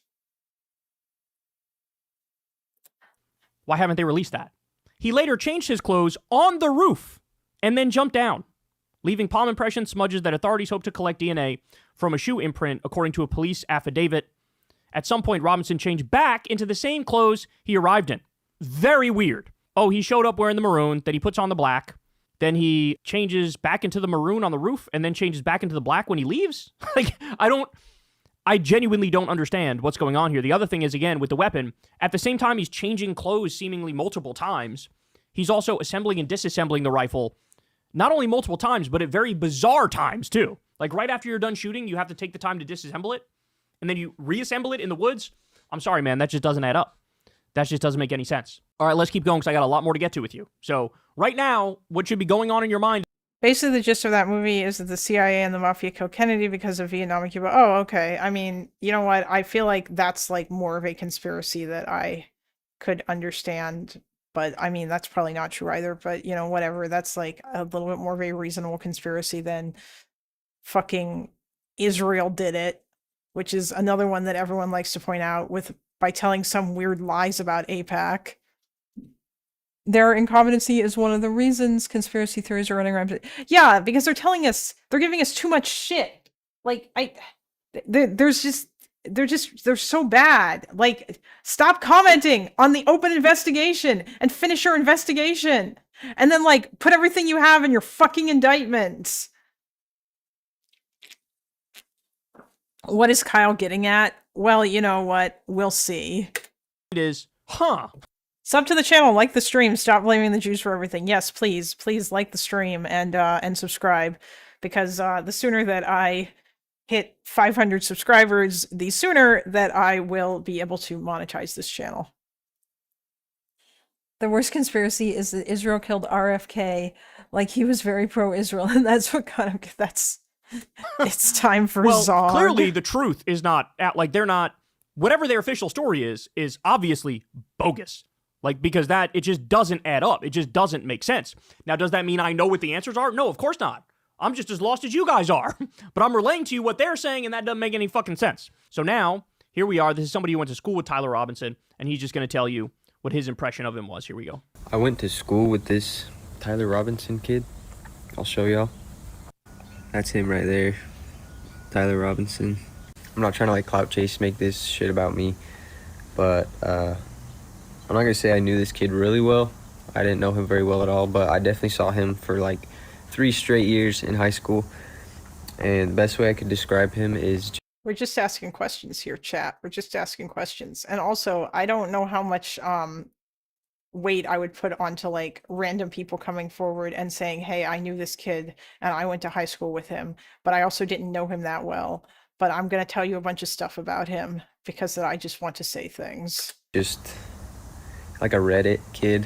I don't know. I feel like if you were in high school around that same time, and even probably now, like 2018, and then like, you know, those kinds of kids, but that's exactly what he was. All I'm gonna say is this is the kind of shit that happens when you spend way too much time online, and all of a sudden your beliefs are all the way this way or all the way this way, and you do some dramatic shit to please these people that are not your friends. Hey, you know what? Based. You know what? You know what we should all take from that? Grass touching is based. This internet shit is seriously no joke. All right. We also have this. FBI agents are investigating. Not trying to clout chase, but I did wear my favorite hat. Investigating footage which allegedly shows Charlie Kirk's assassin, Tyler Robinson, on the phone with a possible accomplice. Huh. Okay. So The Guardian had come out and written an article. Oh, we talked to somebody who knows Tyler, and they said, oh, Tyler was a leftist. Then, very soon thereafter, they had to retract it. Ron Filipkowski says, this Guardian quote from an anonymous person who said he knew Robinson in high school years ago, but hasn't spoken to him in several years, who said he was supposedly a leftist, has been retracted. This single anonymous quote has been posted by thousands of right-wing accounts. So the right is desperately trying to make this about trans people. And if they can't do that, they're just trying to make it about leftists. And so far, everything that has come up in that vein has immediately been swatted down, debunked, destroyed. I mean, they were saying it was a trans shooter. You had 4chan dox like 2 or 3 different trans people saying, oh, this had to be the shooter, and then it wasn't the shooter. So they're going after trans people, they're going after leftists, and then boom, one of the centerpieces of the arguments that they're using has to be retracted because the Guardian could not verify, couldn't back it up. In fact, I think the person who said it had to say, oh, my bad. I didn't mean it like that. That's not what I was saying. All right, this gets weird, y'all. This gets weird. So remember how I told... Oh, boy. Oh, the Zen guy. You guys, there were 2 decoys, 2 diversions in the crowd. And that's reported by mainstream sources that there were 2 people of interest that they were looking at that they thought were suspects they thought had done it.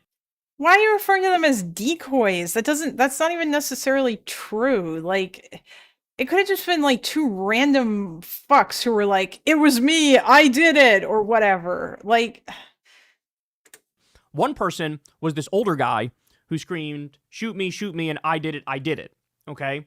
And when they were dragging him out, the cops were dragging him out, his pants had actually fallen down. And that happened immediately after Charlie got shot. You got this old guy saying, I did it, shoot me. Very weird. And then you also had somebody else on campus who had a pellet gun, which looked like a real gun. So all of that played. Apparently Zim was a well-known look. I mean, yeah, based on what I've heard, I mean, it looks like he's going to he's getting charged with other things. It looks like he's a pedo. Like that he had apparently a fuckload of CSAM on his phone or something, and that he admitted to it. He had a Vosh folder. Yes, he had a taxes folder, and his taxes folder was full of not good things. The role of like distracting so that the shooter could get away. It distracted the cops and made them think, oh, these are the people, and so the shooter got away. Well, then people try to do a little digging on this older gentleman who was saying he did it. And if it is indeed the same person, and I don't know, but, when you look at pictures, it looks like the same person, right? But I would like further verification on this, but my guess is no mainstream outlet is actually going to dig deeper on this because it gets very bizarre and very weird. But the old guy who said, shoot me, I did it, they say he's a man by the name of George Zinn. And he's been linked to media coverage or arrests in connection with several high-profile incidents over the years, which aligns with common conspiracy theory claims about being a crisis actor, people allegedly hired to participate in witness stage events for narrative purposes. So there's a video of him talking about 9/11s and saying he was there when the towers got hit, and he knew right away it was 9/11. He knew right away, that it was Al-Qaeda that did it. And I watched that whole video, okay? Bizarre. Then he was also at the Salt Lake City, he did a Salt Lake City marathon bomb threat in 2013, shortly after the Boston Marathon bombing. And he was arrested for making terrorist threats. Hutch tweeted a poll showing Trump's numbers have gone down since Kirk. Wait, really? Oh, that's interesting. Crisis actors now. By email. And then he was also at the Charlie Kirk assassination where he was the guy who said, shoot me, I did it. Now, I'll show you. This is the guy right here. Now, is it possible that these are just lookalikes who are at, these different events and it's not the same person? It's possible. But, I would like, again, other than just... he's an old dude. Listen, I don't want to sound like an asshole, but, old, bald, slightly overweight man. Listen, the geriatrics, they do. And also the video quality on this is like fucking terrible too. So what are the odds of Kyle saying it's Israel? Honestly, at this point, I'm going to put it at probably like, I don't think that Kyle's going to come right out and say it's Israel. I think he's going to do the same shit that like fucking Anna did, where like she basically implies, like, I'm not saying that I think Israel did it, but isn't it weird? Like that kind of shit. Old people have like 5 forms to choose from. Yes. Yeah, exactly. Oh, God. If my fucking parents ever watch this, because I'm always making fun of them for being geriatrics, or Emma Vigeland with Epstein. Ugh. God, I don't even want to know what Emma had to say about all of this shit. She is, conspiracy theorists talking about this online who genuinely have a bad track record and get things wrong all the time. I would like some mainstream outlet to maybe look into this and tell me if it's indeed true that this guy was at all these different places, all these different major events. He witnessed... I'd like to do that, but first we're going to need a better quality photo of him, Kyle, because what the fuck is this shit? 9/11 happened. He took part in a bomb threat in 2013 for the Salt Lake City Marathon, and he was at the Charlie Kirk shooting where he said, I did it, shoot me. So this is him. I'll play this video for you. We don't know if it's him or not. Elder physiognomy.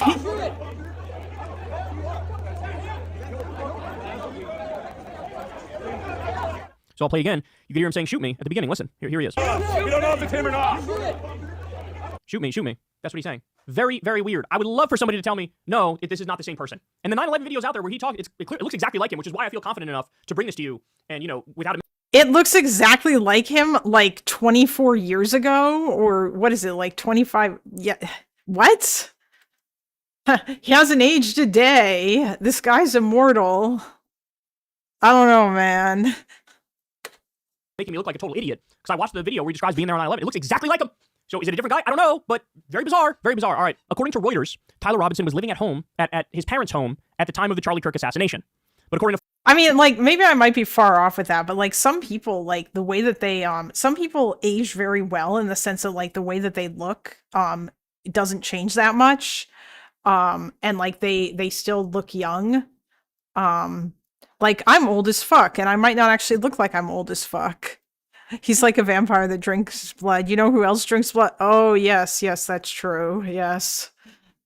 I mean, the QAnoners or the Hillary Clinton and all those people drank adrenochrome, which I mean that must have blood in it, right? Because of, like they have to extract it from your yeah. Fox News, he was living in an apartment with a trans roommate. Okay. Massive contradiction in the story there. While he lives in an apartment and it's with a trans person, there's a debate whether or not they're actually trans. They could just be like a furry or something like that, right? But very weird that major news outlets totally diverge their stories on something as basic as where he lives, bro. Something as basic as where he lives. So Colin Rugg says, and this is based off Daily Mail stuff, the roommate of Charlie Kirk's alleged assassin has been identified as 22-year-old Lance Twiggs, according to the Daily Mail. The development comes as Fox and the New York Post say Tyler Robinson was living with a trans partner. It's unclear at the moment if Twiggs is the trans partner that Fox and the NYP are referring to. However, Twiggs' grandfather refused to deny the report. Quote, I don't want to comment on that. I'm not sure what his situation is exactly right now. That's what the grandfather said. After he was with the police, he's been at his house, and there's no way for us to contact him other than going over there. Twigs reportedly handed over incriminating text messages to the FBI, according to the outlet. So the right says he's got a trans roommate, and it's so crazy because they're now saying this is officially a trans shooting, and they're blaming trans people for it. Meanwhile, even if you buy that this person is trans, which again we actually don't know yet, but even if you say, okay, fine, they're trans, they're the ones who are cooperating with law enforcement and giving all the information on Tyler. So shouldn't you be thanking them in that scenario? Okay. Yeah, that's also true. Okay, as this person points out, the evidence that tabloid media has of the claim that the alleged shooter, with Trump in office, the adrenochrome prices have skyrocketed. Damn tariffs. Emma actually said Charlie was doing the bare minimum to avoid scrutiny from people, and that it likely wasn't Israel because Kirk loved Israel. Yes, thank you. Of course it wasn't fucking Israel. Jesus Christ. alleged shooter's alleged roommate is allegedly trans is a 2-year-old TikTok video where the roommate used a filter to look like a female anime character. Trash media is trash. So this is the person here, and they did this filter 2 years ago, and they're using that to say, oh, well, obviously you're trans. There is not much evidence that they are trans at the moment. It's not impossible, but there's just not much evidence to come to that conclusion. There's also a video here. I saw a video of this person talking, and they always seem to wear these, like, I don't know, animal type hats, which is why I say maybe it's possible they're furry or something. I think there might be new pictures coming out where they are dressed in like furry stuff. But trans, we don't know, and this is what they sound like. For Christmas, I got one of those cookie boxes, but here's the magic part. Watch this. There are actually cookies inside of here, and I've never seen that in my life. Okay. So there you go. That again, I can't determine what they are or aren't based off that video, and I think it's kind of crazy that anybody is trying to pretend like they can. Exclusive. A day after Charlie Kirk was killed, the man now accused of the assassination joked to friends that his, quote, doppelganger was trying to get me in trouble. They thought it was funny until Tyler Robinson looked like the suspect until he was arrested. He was saying to people, oh my God, that guy looks like me, and he's trying to get me in trouble, but that's not me. That's what he's saying. Also, he's not cooperating.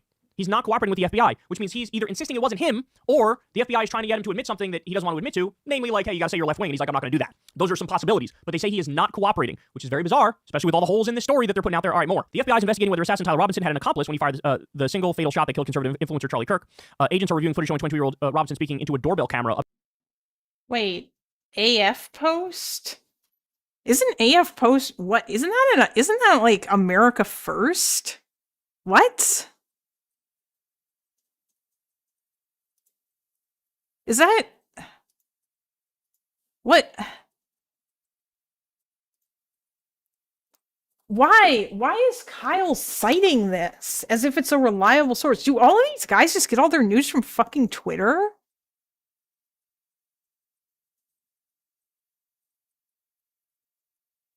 Okay, with the FBI admit it, you did it for the transes, does seem... Oh yeah, no, that absolutely does seem possible. It is entirely possible that they might try to make that happen. Although I do come back once again to like the whole unless they completely purged everyone who was not loyal, which I don't know if that was the case or not. I mean,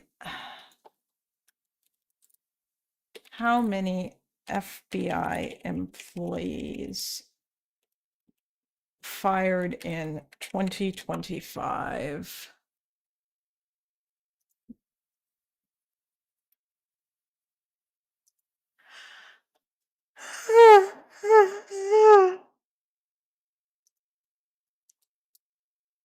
Uh, 2025 federal mass layoffs. Help me out here, Wikipedia.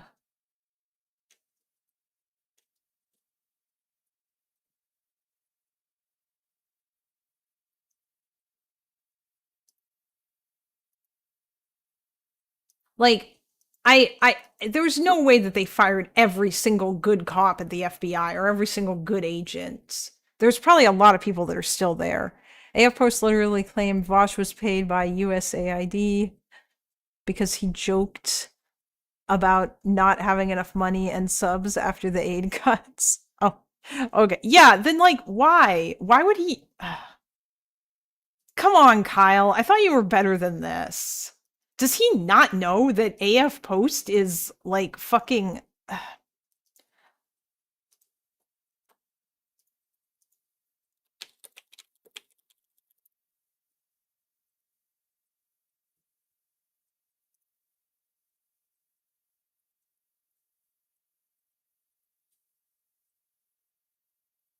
No, I'm not verified, and I'm not going to be verified. I don't want to give Elon Musk my money. I also don't have a lot of money.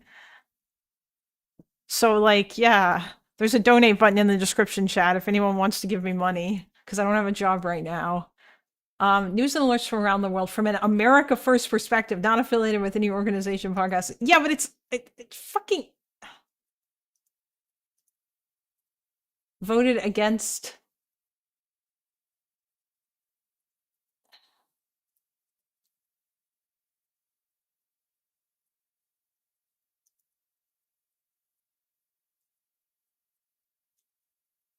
I mean, I'm not saying that these people are lying or whatever. It's just kind of weird that like you would use this as a source. Like there's all kinds of like crazy things on Twitter that are like quote unquote news sources, and people just sort of report things without necessarily giving any kind of source. Yeah. It has an air of legitimacy, and most people are too lazy to see whether they're credible. Search for Vosh. Ugh, all right, fine. Hold on. Because I'm not dumb, okay? I know better than to scroll Twitter.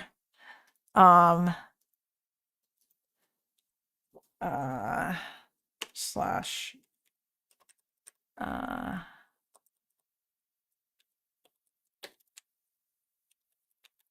What is it? Advanced dash slash search. Oh, fuck off. I'm actually gonna fucking Google it.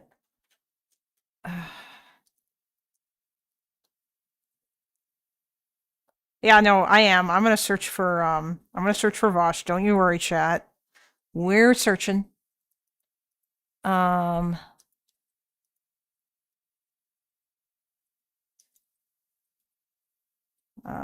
Vosh.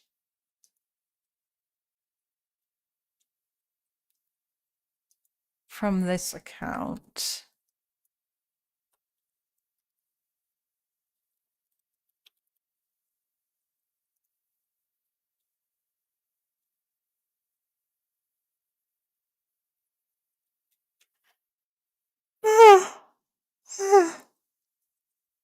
Oh, I found it. I assume this is the tweet that you are referring to.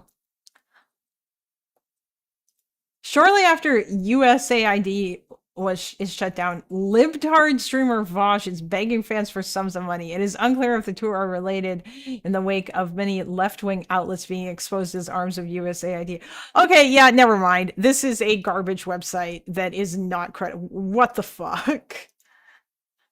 And forgive me for being a bit self-centered for a moment. I'm sorry. I apologize. I know. They say privileged streamer. My job could go out like that. You know how crazy things are getting over here? Literally, like, at any moment. You know that? They could just say, hey, YouTube, it's un-American of you to allow left-leaning people to post videos. These communist videos are pro-China. Kablamo, I'm out. And that's a little scary. It's literally, like, there's no, like, it's a day-by-day thing. I wake up every morning and I check. So, I'm just saying, in the meantime, maybe I'm a little bit more like and subscribey than usual. Oh, well, yeah. No, this is, you know what? Hats off to you, Vosh. I hope that he talked about this afterwards because he managed to bait the fuck out of these people. Although, I will say this, Destiny got demonetized on YouTube, and he's worried that he's going to get permabanned from there too. So, it is possible that, and it's obviously because of the Charlie Kirk comments. And so, yeah, it's entirely possible that they might start coming after people. But anyway, let's return to Kyle and his, yeah. About the murder shortly after fleeing the Losi Center at Utah Valley University. Huh, that's weird. So now let's go through some of what was misinformation that came out. People thought it was true, then it wasn't true, myself included, by the way. Some of this stuff I thought was real. Turns out it wasn't real. Tyler Robinson never once donated to Trump. It was someone with the exact same name who lives in the exact same zip code, but that person's 55 years old. That person donated to Trump. So he never donated to Trump. There's zero evidence that, at least to this point, that Lance Twiggs is trans. He has a deep voice and posts normal boarding and Rocket League content. Tyler Robinson was never a registered Republican. He was registered to vote, but not registered as a party member. So he was unaffiliated. The reporting that said he's unaffiliated was correct. The reporting that said he was a Republican is wrong. Again, that's probably... Miskiff on Twitch got a 7-day ban for Kirk stuff as well. Wow, that's interesting. Wow, it's funny. Hassan is going to basically avoid, like, I mean, I can check the Miskiff stuff. Yeah, Tyler Robinson is a generic name, but like Hassan hasn't really said anything particularly unhinged about Charlie Kirk from what I've seen. In fact, he seemed quite haunted by his death because he watched the video, and I don't think that he was expecting that. But on the other hand, Hassan has actually met Charlie Kirk in person and was going to be debating him in like a couple of weeks. So I think it makes sense that he would have that reaction. But yeah, I feel like he's the only one. Like, he basically just hasn't really said anything, like particularly crazy about the Charlie Kirk assassination, apart from blaming the fact that Republicans are coming after him on Lonerbox and Dan. Let's not forget about that. Also, Hassan is worried about his fan base. I mean, yeah, he might very well be. This other person with the same name that lives in the same zip code, the 55-year-old, that person's probably the registered Republican. There's zero evidence he was ever part of DSA. That was a different suspect of 4chan, so they were trying to, again, pin us to the left, so they blamed DSA. There's zero evidence he was an active Mormon, though his family did post LDS content in the past. And then this person says maybe hold off on your hot Oh, okay, so his family wasn't, all right, interesting. takes for 5 seconds. All right, so then we also have this, New York Times, after he murdered... Assuming that that's true. I don't know if that is or not, but all the stuff that was shown up, that was listed there, does look like it was accurate, in terms of, but there's so much shit here that I just don't even, yeah. Charlie Kirk, killer told his friends on Discord he heard the ammo had something about trans stuff on it. Robinson was watching the FBI try to pin it on the trans community instead of focus on and locating him. The government came out and said, oh, we have these Discord messages, and clearly Tyler was working with leftist groups. So now we have to infiltrate and take down these leftist groups and hold them accountable too. Well, Discord immediately came out and said that is just factually wrong. Discord had already discredited the statements that Tyler planned the attack with leftist groups or his roommate on Discord, and they go into detail about how that's not remotely true at all. So there's now multiple things that the FBI and the government just flat out makes up or totally gets wrong or completely misinterprets, right? All right, so now let's go to, here is what Tucker says. Tucker was friends with Charlie Kirk and talked to him regularly, and here's some of what he said on Megyn Kelly's show. Watch. He was one of the only people, I mean, truly one of the only people to go to the president whom he loved. He loved Donald Trump, like personally as well, and I think the president really loved him in a real way. But he was one of the only people to go to the Oval Office and say, sir, I totally understand and think Iran's really bad, but a war with Iran is not, you know, is something that could really hurt our country. I mean, boy, that was an unpopular Oh God, I don't like where this is going. position. He didn't need to Please don't do this to me, Kyle. Please, come on. I thought you were better than this. express it. Oh, of course. And he did it again. He didn't have some weird agenda. He wasn't mad at anybody. He was for his country and he was for doing the right and wise and difficult thing. And he said that. He went to the Oval Office to say that. He took massive, massive abuse from his own donors, which is also something that you don't see people. And he loved his donors. It wasn't a hostile thing, but they had a different view. A lot of them, not all, but a lot. And they expressed it to him in a very intense way. I know because he showed me. So Tucker saying Charlie Kirk lobbied Trump not to attack Iran. And then Charlie's donors who donate to TPUSA, the billionaires, got really pissed at him and basically told him, hey, shut the fuck up and fall in line. This is what Tucker's saying. And he says he's seen the messages that Charlie showed him of these pissed off donors who were like, you better fall in line. And he said, look, why would you believe anything that Tucker Carlson says? Although, you know what? Let's say that's true. It might very well be true. It might very well be true that all that shit about Candace Owens, that the Candace Owens was saying about, like, you know, how certain people around Charlie Kirk were annoyed at him for inviting people like Tucker Carlson to his America Fest thing. I can believe that. But that doesn't fucking mean that they killed him. That's such a leap. Oh, yes. And also, yeah. Donor class. I need to get a soundboard. Understand your perspective. This is my perspective, and we're going to do what we think is the right thing, the wise thing. In that way, too, he was the voice of young people. I mean, there are no young people in the country anymore supporting this war and wanting Israel to continue its bombing campaign. That's just the truth. Look at the polls. And he was in touch with them. And even where his own opinion may have differed from their opinion. No young people? None at all? Really? Not a single? I mean, like, maybe not. Felt like he owed it to them to bring their but their reasons are probably different. I don't think that every young person, whatever. To the sitting president of the United States. I mean, it was that's what's been snuffed out. Well, as he has been, unfortunately, but he was one of the very few people I have met who combined like a love for everyone involved with strong views. So again, he was not animated by anything creepy or weird. I mean, you know him intimately, so you know this is true. If you talk to him. Oh, yeah, I actually know stuff about the Mormon church because a long time ago I had a friend who is a Mormon. I haven't talked to her in years, but she's probably still like a Trump supporter because she was conservative or whatever. But yeah, like her whole family is Mormon, or at least her dad's side is, or her mom's side. Oh no, it was her mom's side that was. And I think her dad converted and they got married and stuff. And yeah, Mormons, there's a bunch of, like, you know, kind of interesting shit. Mormonism is the quintessential American religion where they took Christianity and made it more American. You know, America, fuck yeah, etc. Off camera, he would say, you know, I love whoever I'm talking about, but I think this is wrong. It's immoral. It's bad for everybody involved, both sides. And he would say that. And he could say that because it was sincere. It was completely sincere. But I cannot overstate the amount of attacks he took privately over this, like absolutely for real. And having lived in Washington most of my life and seen people run nonprofits, I've never met one who was willing. Stand up is too strong. He wasn't confrontational, but he would just say, no, I'm sorry that you feel that way, but I think this is the right thing. The people we represent, which is mostly young people, they believe this, and I believe it also. It was brave, but loving at the same time. And I'm not sure he made a lot of headway, by the way. I mean, I think he made real enemies in doing that. Oh, yeah. Of course, Mormons are normal compared to the fundamentalists. The fundamentalist guys are like the FLDS church. Those guys are, you know, like they still do the polygamy shit. but his view didn't change. Anyway. And it also gets like really abusive and shit. So that's what Tucker says. Clearly, he's like sort of hinting there, winking and nodding that like, I don't know, man, a lot of people were really fucking pissed at him because he was lobbying Trump not to go to war with Iran. That's clearly what he's getting at. Now, at the same time, we have this outlet called the Gray Zone. Now, in my opinion, the Gray Zone is hit or miss. I think sometimes they do great work. I think sometimes they miss the mark big time. Really? When have they done great work, Kyle? They are fucking Russia shills. Having said that, they have a report that just came out and they... Oh, yeah. Yeah, I remember Warren Jeffs. Yes, the Gray Zone is utter dog shite. They say the following. Charlie Kirk refused Netanyahu funding offer, was frightened by pro-Israel forces before death, friend reveals. A Trump insider and longtime friend of Charlie Kirk. Oh, and it's written by Max Blumenthal. Tells the Gray Zone how the assassinated conservative leader's turning point on Israeli influence provoked a private backlash from Netanyahu's allies that left him... Why are you doing this to me, Kyle? Why? ...him angry and afraid. The source said anxiety spread within the Trump administration after an apparent Israeli spying operation was uncovered. Jesus. Charlie Kirk rejected an offer earlier this year from Israeli Prime Minister Benjamin Netanyahu to arrange a massive new infusion of Zionist money into his Turning Point USA organization, America's largest conservative youth association, according to a longtime friend of the slain commentator speaking on the condition of anonymity. The source told the Gray Zone that the late pro-Trump influencer... What Gray Zone sucks is not in a Gray Zone.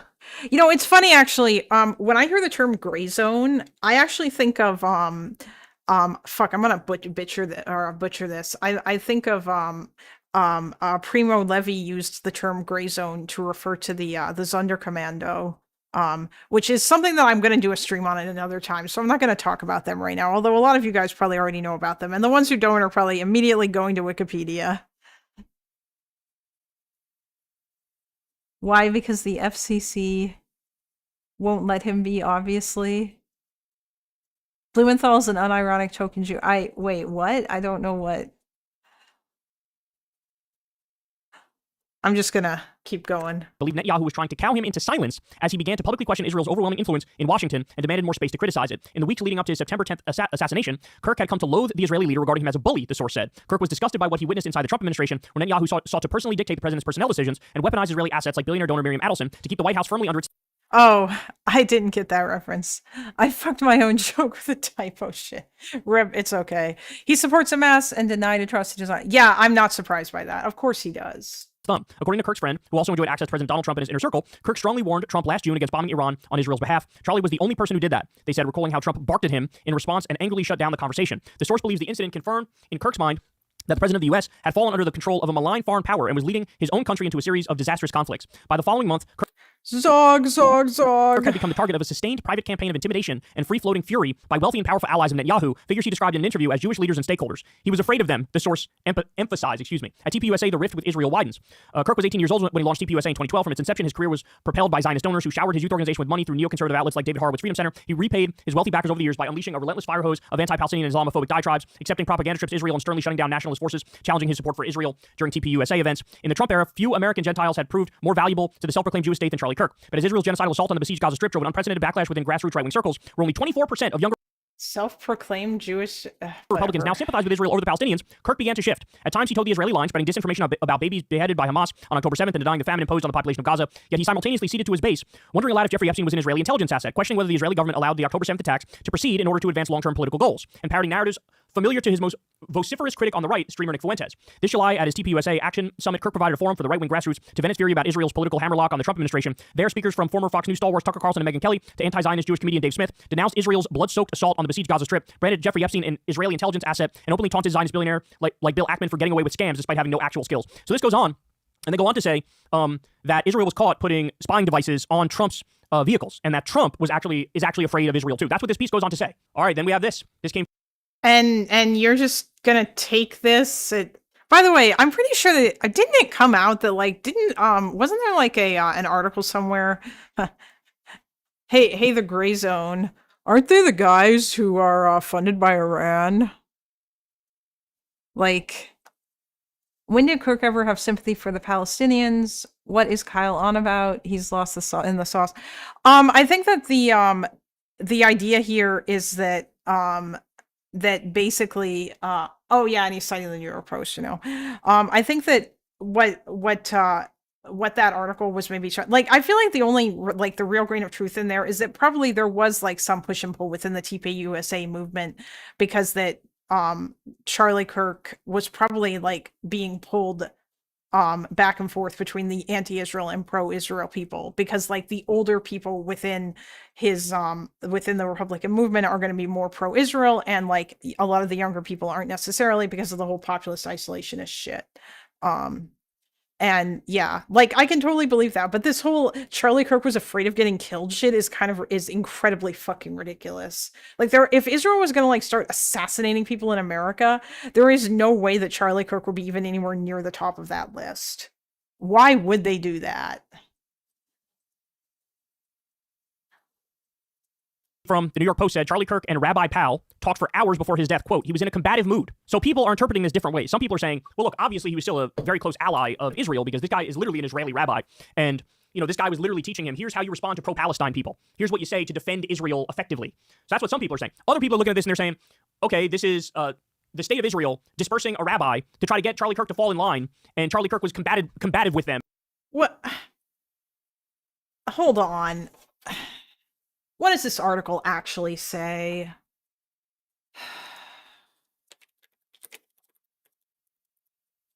I mean, I know that the New York Post is like a fucking tabloid and shit, but like, what? Are they actually trying to say that, that this rabbi was like provided by Israel? Okay. An American-born cleric who lives in Israel met with Kirk. Okay, so he's all right. So he's an American Israeli. Okay, you know, Kyle, you could have. I don't think that he said that, unless I missed it. Because otherwise that sounds really fucking sussy. Basically meaning like he wasn't buying the BS and he wasn't gonna parrot all the talking points they wanted him to parrot. Like almost like a last warning type thing. Like, hey, you're gonna repeat these talking points or else. So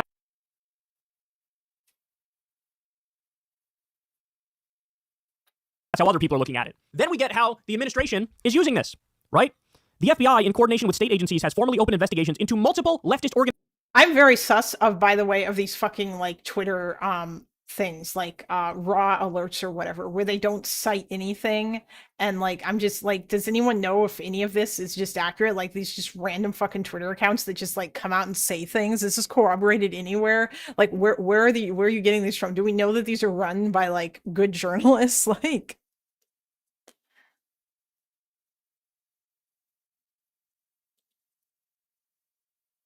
organizations in Utah for possible advanced knowledge of the Charlie Kirk incident. There's fucking zero evidence that any left-wing organizations were involved, and they know that. They're lying. They know they're lying. They just want to take down any and all left-wing organizations, and now they see it as an opportunity. It's the shock doctrine. Naomi Klein talked about this. They're going to do the thing they wanted to do anyway. That's what this is, right in front of our eyes. Yes, it was like their Reichstag fire. That's what it is. And so here they are, and they're acting on it. All right. We have this psychopath, Stephen Miller. Here he is. And let me tell you something I'd not share with anybody, but the last message that Charlie Kirk gave to me before he joined his creator in heaven was he said that we have to dismantle and take on the radical left organizations in this country that are fomenting violence. What a coincidence. The thing that you wanted to do. Yeah, I don't believe that for a second. There is no fucking way. I bet that the last message Charlie Kirk sent to Stephen Miller was probably something like, I'll see you later, bro, or like, we'll talk soon, or something, or some like, I bet it was something incredibly innocuous, or like, I don't know, like, it's probably some random, actually, you know what? I don't even know if they were friends. Maybe they never even talked. All of these people are now claiming that like they were such close friends with Charlie Kirk. I have no idea how many of them actually fucking knew him. Beating up brown people based. Yeah, maybe. Like, I don't know if Stephen Miller had any sort of like... Charlie Kirk, his last thing he said to you was, do that thing that you've always wanted to do, sir. That was the last message that he sent me before that assassin stole him from all of us. And we are going to do that under President Trump's leadership. I don't care how. It could be a RICO charge, a conspiracy charge. Also, I feel bad. I just really want to compare Stephen Miller to Joseph Goebbels. I just really want to fucking do it, but I feel bad doing that because he's Jewish. But but those are the vibes that I get every time he talks. This guy is like, unironically, he's so evil, and like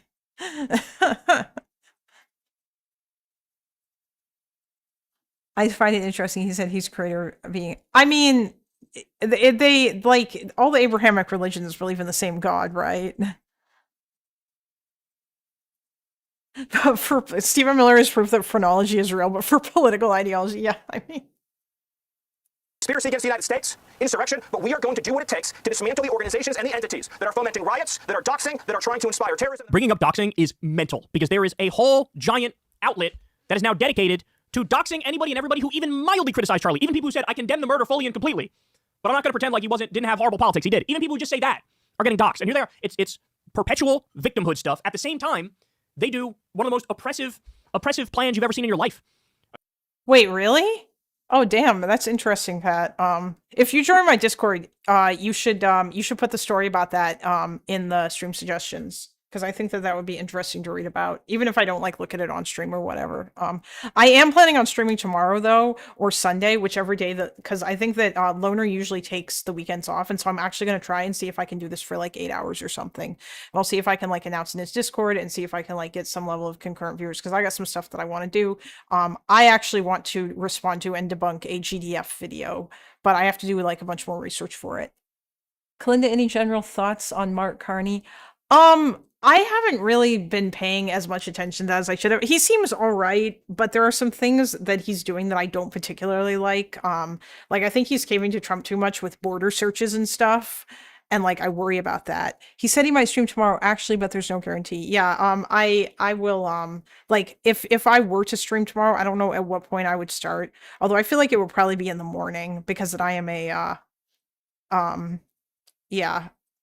I usually feel most motivated, at least in the morning, you know. Ooh, curator work, count me in. Yeah, but yeah, and also one of the other things that I want to do is I wanted to look into Ben Gurion and like various quotes that people have of him. So I might get a Hebrew speaker on stream who can help me out with that. Because that I was able, like the GDF video cites a it cites like a Ben Gurion quote that is like hugely mangled, and I was only able to find it through ChatGPT because I asked it about it, and like I had to ask it 3 times to do a deep search, and it actually ended up finding like the thing that it found was actually in Hebrew, and then it translated it. So now I have to ask Insomniac from Loner Chord, who was on here with me during my first stream, because obviously he lives in Israel and he speaks fluent Hebrew. So yeah, I'm gonna ask him if he'll check ChatGPT's translation, because I don't want to just rely on the AI to make sure that it's, you know, accurate or whatever. But I'm very curious about it because people seem to love to take Ben Gurion's quotes. So yeah. But anyway, yeah, the link to my Discord is in the stream description. I mean, this is literally like, let's just destroy the left totally and completely and use this as our excuse to do it. That's what this is. Acts of wanton violence. It has to stop. And my message is to all of the domestic terrorists in this country spreading this evil hate. You want us to live in fear? We will not live in fear, but you will live in exile. Because the power of law enforcement under President Trump's leadership will be used to find you, will be used to take away your money, take away your power, and if you've broken the law, to take away your freedom, Sean. Yeah, they're trying to make this country a one-party state. That's what they're doing. They're trying to make this country a one-party state. It's actively happening right now. That's what it is. So much for the free speech champions. All right, now I just want to show you, here's this person's thoughts as a TikToker. He had some interesting thoughts. Let me play you this. The casing on the shot that ended Charlie Kirk's life was engraved with a 12-year-old furry bashing meme. Notice his bulge, ooh woo, what's that? Which tells us an important thing. This assassination was a shitpost. That is the lens to analyze it through. Another of the casings references a video game, Helldivers 2, and a specific bomb that you could send on your enemies in the game with the command up, right, down, down, down. This command line sort of became a meme in image boards where it would be deployed to kind of represent, you know, ending an argument, but almost more so as just like, if you know, you know, and that sort of signals the improve there. Another of the 4 casings references Bella Ciao, which is an Italian anti-fascist anthem from the World War II era that has stuck around and remained very popular online. It's been used both in left and right-wing political contexts, and it's used in a lot of video games. And then the 4th and final shell casing was engraved with, if you're reading this, you're gay, LMAO. This was a shitpost. It was designed to be maximally disruptive and incomprehensible, cloaked in layer upon layer of irony so that nobody would know what he really meant unless they were our guy. This performs kind of nihilism that plays really, really well on particular image boards and Discord servers where this guy spent... Oh, yeah, I mean, I might, yeah, if there's other Israelis, that would be great. Wait, TV, you're Israeli? What the fuck? Isn't it like ass o'clock in the morning over there? 3:30 a.m. God damn. Trump is hosting Erdogan's September 25th. Oh boy, more Hebrew. Ass o'clock. Look at the time. Night shift. Oh, I see. A little irrelevant, but where does the we fought the wrong enemy quote come from? I hear it attributed to Patton and others. We fought the wrong enemy. Oh, I don't actually know where that came from. I would imagine someone after I I mean, obviously, yeah, like that. I could have picture like some American saying that, in the context of like saying like, you know, maybe we should have teamed up with the Nazis against the Soviets or whatever, which is fucking horrific, given everything. Nazis use it all the time. Oh yeah, yeah, I know. Yeah, as was evidenced today in that one video that Lerner watched, where they cited the Pat Buchanan book. Oh, that's another thing that I will be digging into as well, because this is part of the GDF video. Is the responses of the Yishuv, which is the pre-Israel like Jewish or Zionist government in Mandatory Palestine to the Holocaust as it was going on, because apparently there's a whole controversial history there, which I would be curious about, and I'm probably gonna get a book on it and try to read it and stuff. We fought the wrong enemy is not considered found in verified historical accounts. It likely represents a condensation of sentiments Patton expressed in his private papers, letters. Is that from ChatGPT, Killer Code? Is that what your clanker friend told you? My chat is behind for some reason, sorry.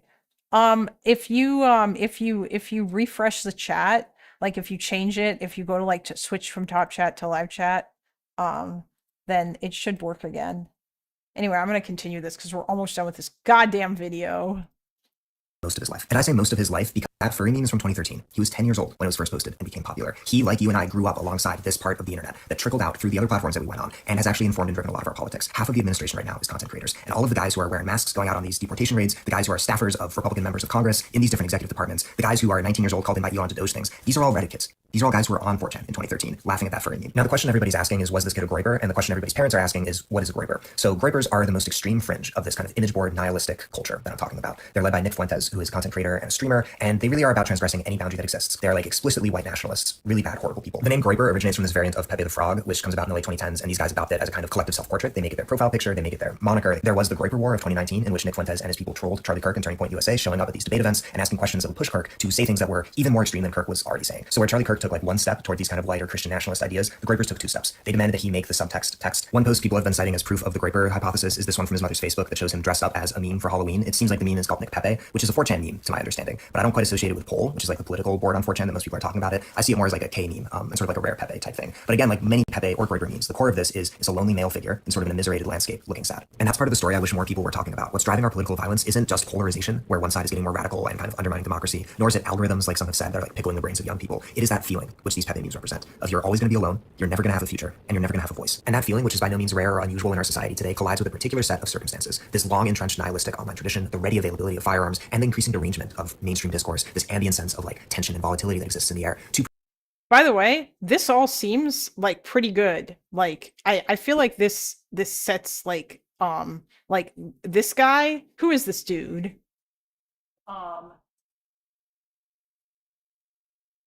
Aiden, etc. This guy seems to be making a pretty good point. Like, yeah, this kind of that was what kind of like what I was saying earlier as well too, like about the sort of like this kid probably wasn't necessarily entirely mentally well. I mean, I feel like you can't be like there's going to be something fucked up about you if you have decided that you are going to go out and like fucking kill someone. And like you are not necessarily overly bothered by this. And I don't know whether I have no idea to what extent this affected him, but yeah, that's okay. Produce stuff like this. And we're going to see more and more of it unless those root causes are addressed and unless we find a way to offer a better future to people. All right, then we have Fox News, and they're up to their old tricks. Their old tricks are, I don't know, find a way to blame trans people. And these people are working overtime to do that, and it's bordering on incitement the way they talk about them. Listen. But the fact that the boyfriend slash roommate slash partner is, transitioning and the transgender movement just seems to be extremely... By the way, we don't know that that's true, just for the record. ...problematic these days, and many of the mass shootings that we're seeing in this instance, it was the assassination of Charlie Kirk. Incredible. Not true. God damn, that triggers the fuck out of me. It's been like, what, like 2 maybe? Maybe like I think the total number is like 6 or something. It's like single digits, guys. By the way, the person was debating Charlie Kirk when he got shot. They were actually debating this exact issue. And the guy was saying, how many trans shooters have there been within the past however long? I don't remember the time frame he said. But Charlie Kirk said too many. And the guy said, there's been 5. And the guy was going to go on to say that over the past, 5 years, decade, whatever it's been, that we've had 6,000 mass shootings. I guess, but what's the cause of nihilism and isolation? I think that's more important, and I think predatory. Oh yeah, no, the predatory algorithm shit absolutely adds to that. No, this shit is like, what's the cause? Like the nihilism and isolation. I mean, this kind of goes all the way back to the fact that like we are, and I feel like this definitely started probably with my generation, but not as much my generation, because when I was a kid, like I grew up in the 90s. And when I was a kid, like we got internet when I was in 1996, I think. It was dial-up internet. And so we never had cell phones when I was going to school. And I cannot imagine what it must be like now to have one of these and to like go to class and like just have this on you all the time. I mean, I can't imagine what it would be like to like go to school with this, because even when I was going to university, I did not have one of these. I had a cell phone, but it was not a smartphone that I could get on the internet with. I didn't get that. AOL, no, I did not have AOL, because I'm Canadian, but we had dial-up internet. You've got mail. I remember those commercials though. Just going to Discord. I can check out the Bangorian stuff if you send it. Yeah, I think that I sent it to Insomniac, but yeah, like I can send that. I'll get you that like tomorrow, but or like in a bit. After the stream is over, I'll do that. But yeah, like it's just I feel like that was still not really as much of a thing when I was a kid, right? Like we were still obviously like chat rooms and stuff were still like kind of a thing, but the internet was still like evolving. But nowadays, like growing up with the internet as it is today is like, holy shit.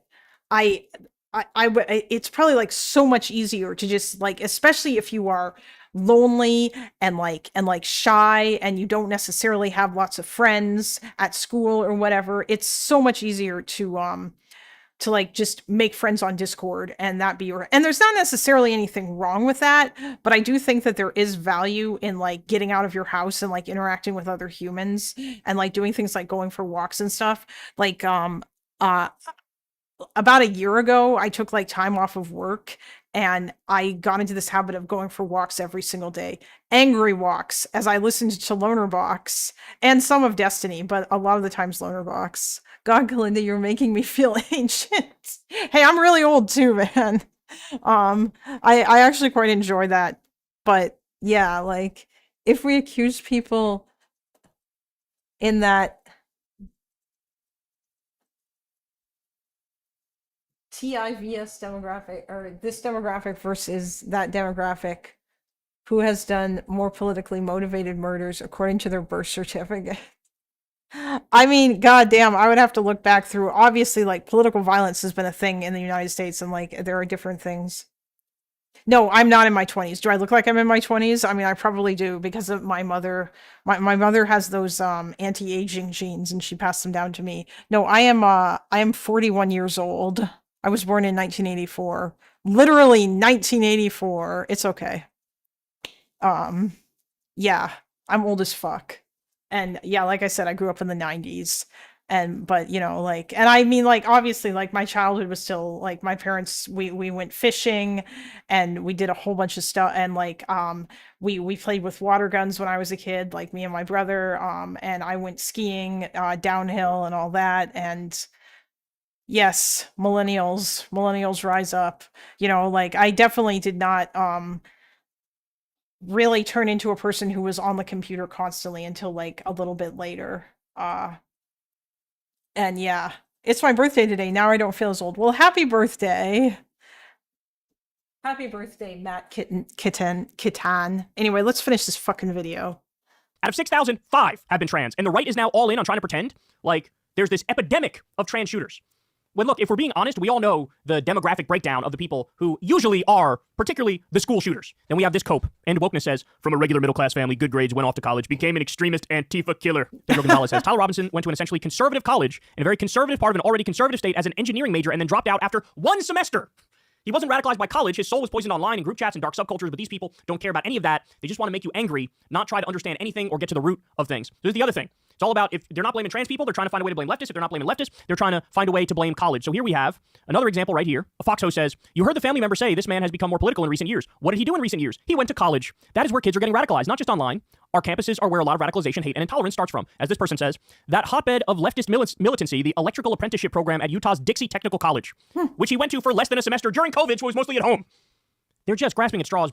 Oh yeah, I didn't even go to the college where he went to do the shooting. He was never a student there, apparently.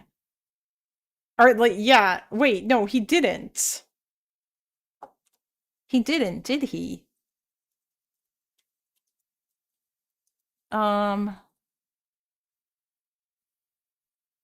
At the time of the alleged assassination, Robinson was in a romantic relationship with his roommate, a trans woman, according to Governor Cox. Well, at least I'm glad. Thank you for putting according to Governor Cox and investigators in there.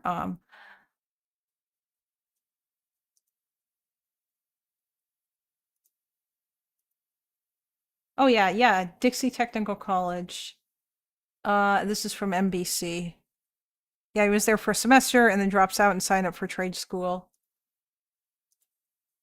Previously enrolled at Utah State University, but dropped out after one semester. Okay, yeah, so this guy... Bro, again, on the trans issue, look at this. Comparison of cisgender and transgender mass shooters. Yellow represents trans shooters, 1. Green represents cisgender shooters, all the rest of them. And here you have, again, this is the New York Post, basically inciting violence against trans people, trying to blame all trans people. Charlie Kirk's assassination, latest shooting committed by trans people and advocates. Trans people and advocates. That's insane. So the person who is fully complying with law enforcement and turning in Tyler, somehow, that person is guilty. It's out of this world, man. Out of this world. Murders by politically motivated left-wing and right-wing killers group by decade. What do you see? So here's actual data.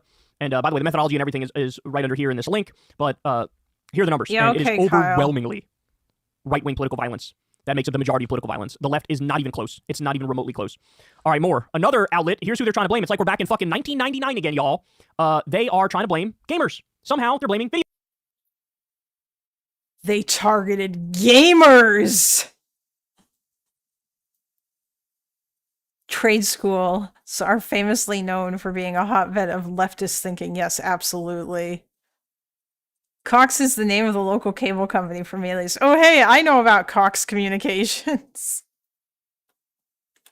Video games. A strong link to video games, online video games. And I think something of the generation, these individuals are around 22 years old. This is something that is very common for them, gaming. And we see in the FBI and in many investigations, a lot of these people get involved in this fantasy world, and they're in these video games playing these games, and then it turns into a reality. And that, you know, deciphering between the fantasy world and the reality, that is something that they will definitely be looking into from a behavioral analysis perspective. That's incredible. Oh man, I love when quote unquote behavioral analysis people, you know what it reminds me of? It reminds me of that hold on.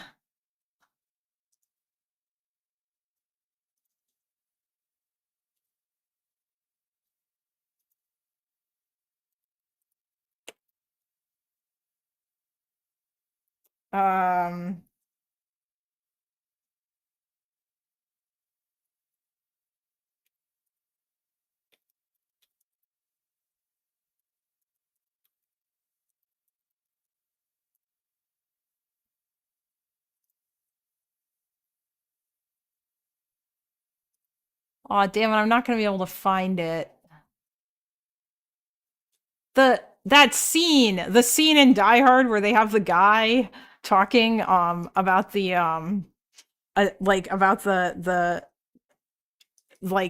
hostages like falling in love with their kidnappers and shit.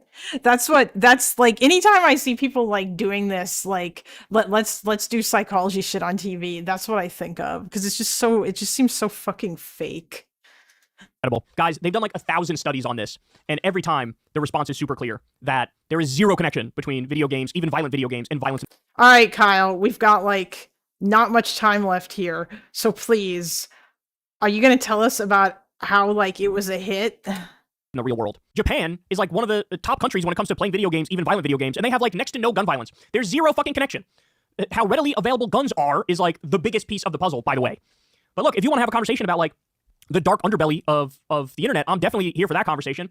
Clearly, there's a lot of weird stuff going on 4chan and on the dark web, and like, yes, there could be a case to be made for radicalization, particularly if you start using the internet from when you're really, really young, as this guy did, and just gets addicted to it and just goes deeper and deeper into like the worst parts of the internet. There's a conversation there, but again, to bring up video games is just factually wrong. And then finally, I'll leave you with this quote: "White man fight back" chant breaks out at Charlie Kirk vigil. Who's going to tell these guys that the guy who shot Charlie Kirk is a white man? Not only that, You had these people marching, holding up, a picture of Charlie Kirk, and one of the people was wearing a T-shirt where on the back it said National Socialism, which literally is just a Nazi.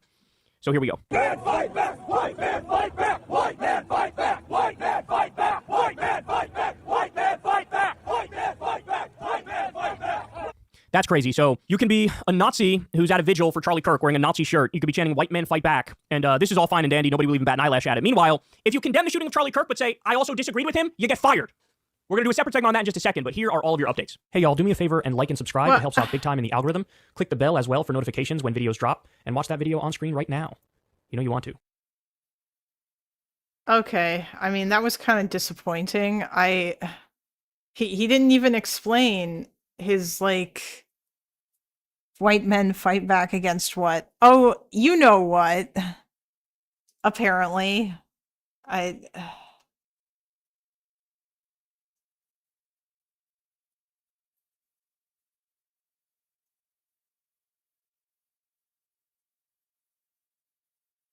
Okay.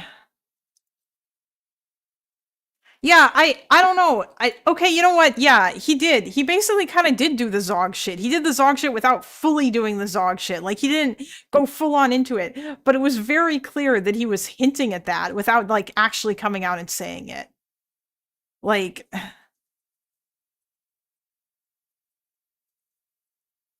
Against gamers, isn't it obvious this has been the Republican plan from the start? Oh, God. I mean, back in the day, I think Hillary Clinton tried to, like, pass some law, or at least she was one of the people who did, but they were all on that shit. They were all on that, the government needs to come in and protect the children bullshit. Do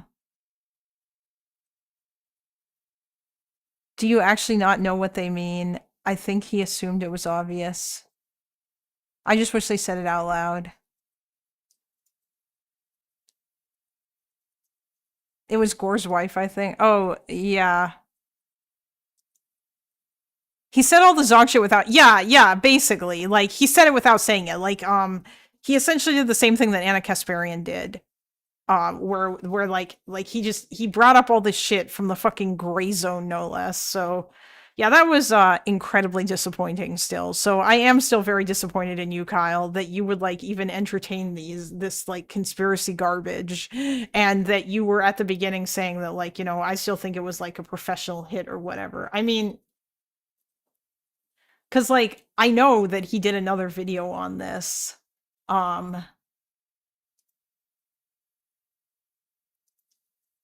Nobody is buying Kash Patel's bullshit. Oh boy. Trump wants to reinvade Afghanistan. MAGA nukes free speech, trans people targeted. This is a new low. Oh, I think he's... Oh, he's attacking Caroline Levitt, Queen Caroline.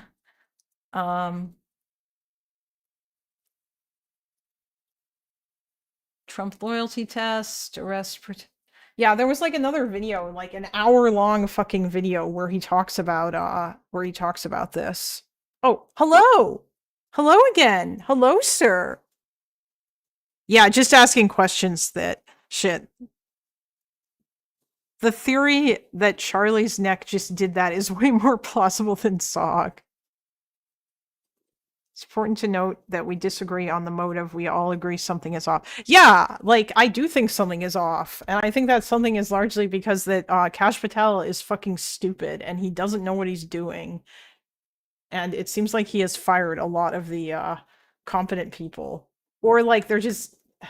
Yeah, I'm sure that there are probably competent people at the FBI who are taking a lot of psychic damage right now. Trump wants the Bagram Air Base. Yeah, I know. I saw that. I mean, I don't even like that. That's just silly. Like, you're the one who negotiated the withdrawal, dude. Oh.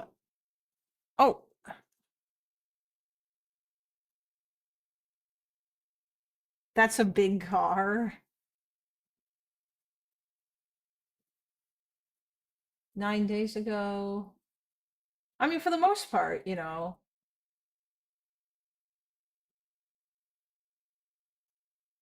NRA. Oh yeah, apparently the NRA like defended trans people's right to own weapons. Like, finally.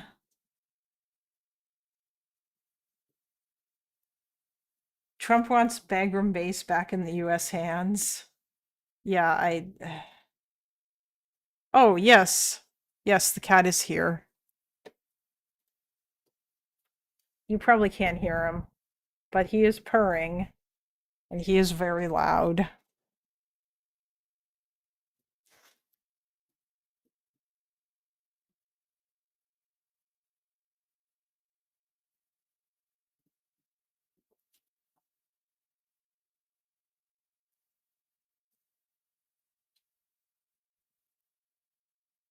Look at him. He's a big sweetie.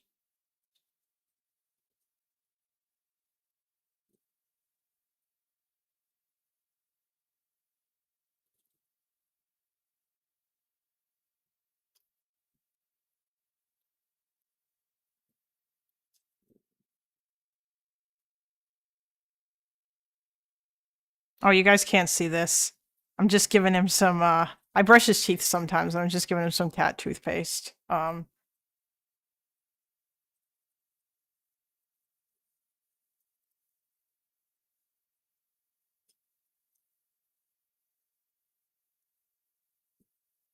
Is my cat pro-Israel?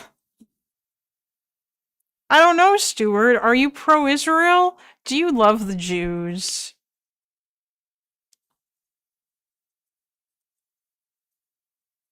Really? You're not gonna answer? Well, that's kind of sus. He's not giving me an answer.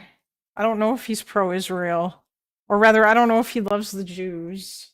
Now I'm a bit worried that my cat might be anti-Semitic. Aw. But, I mean, he's so soft. I'm not anti-Semitic. I only hate half the world's Jews.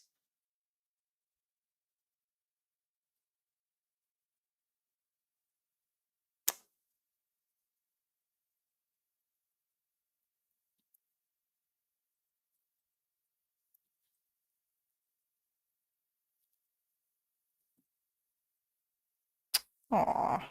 Alright, guys. I think that's going to be it for this evening. We have hit 4 hours and 17 minutes.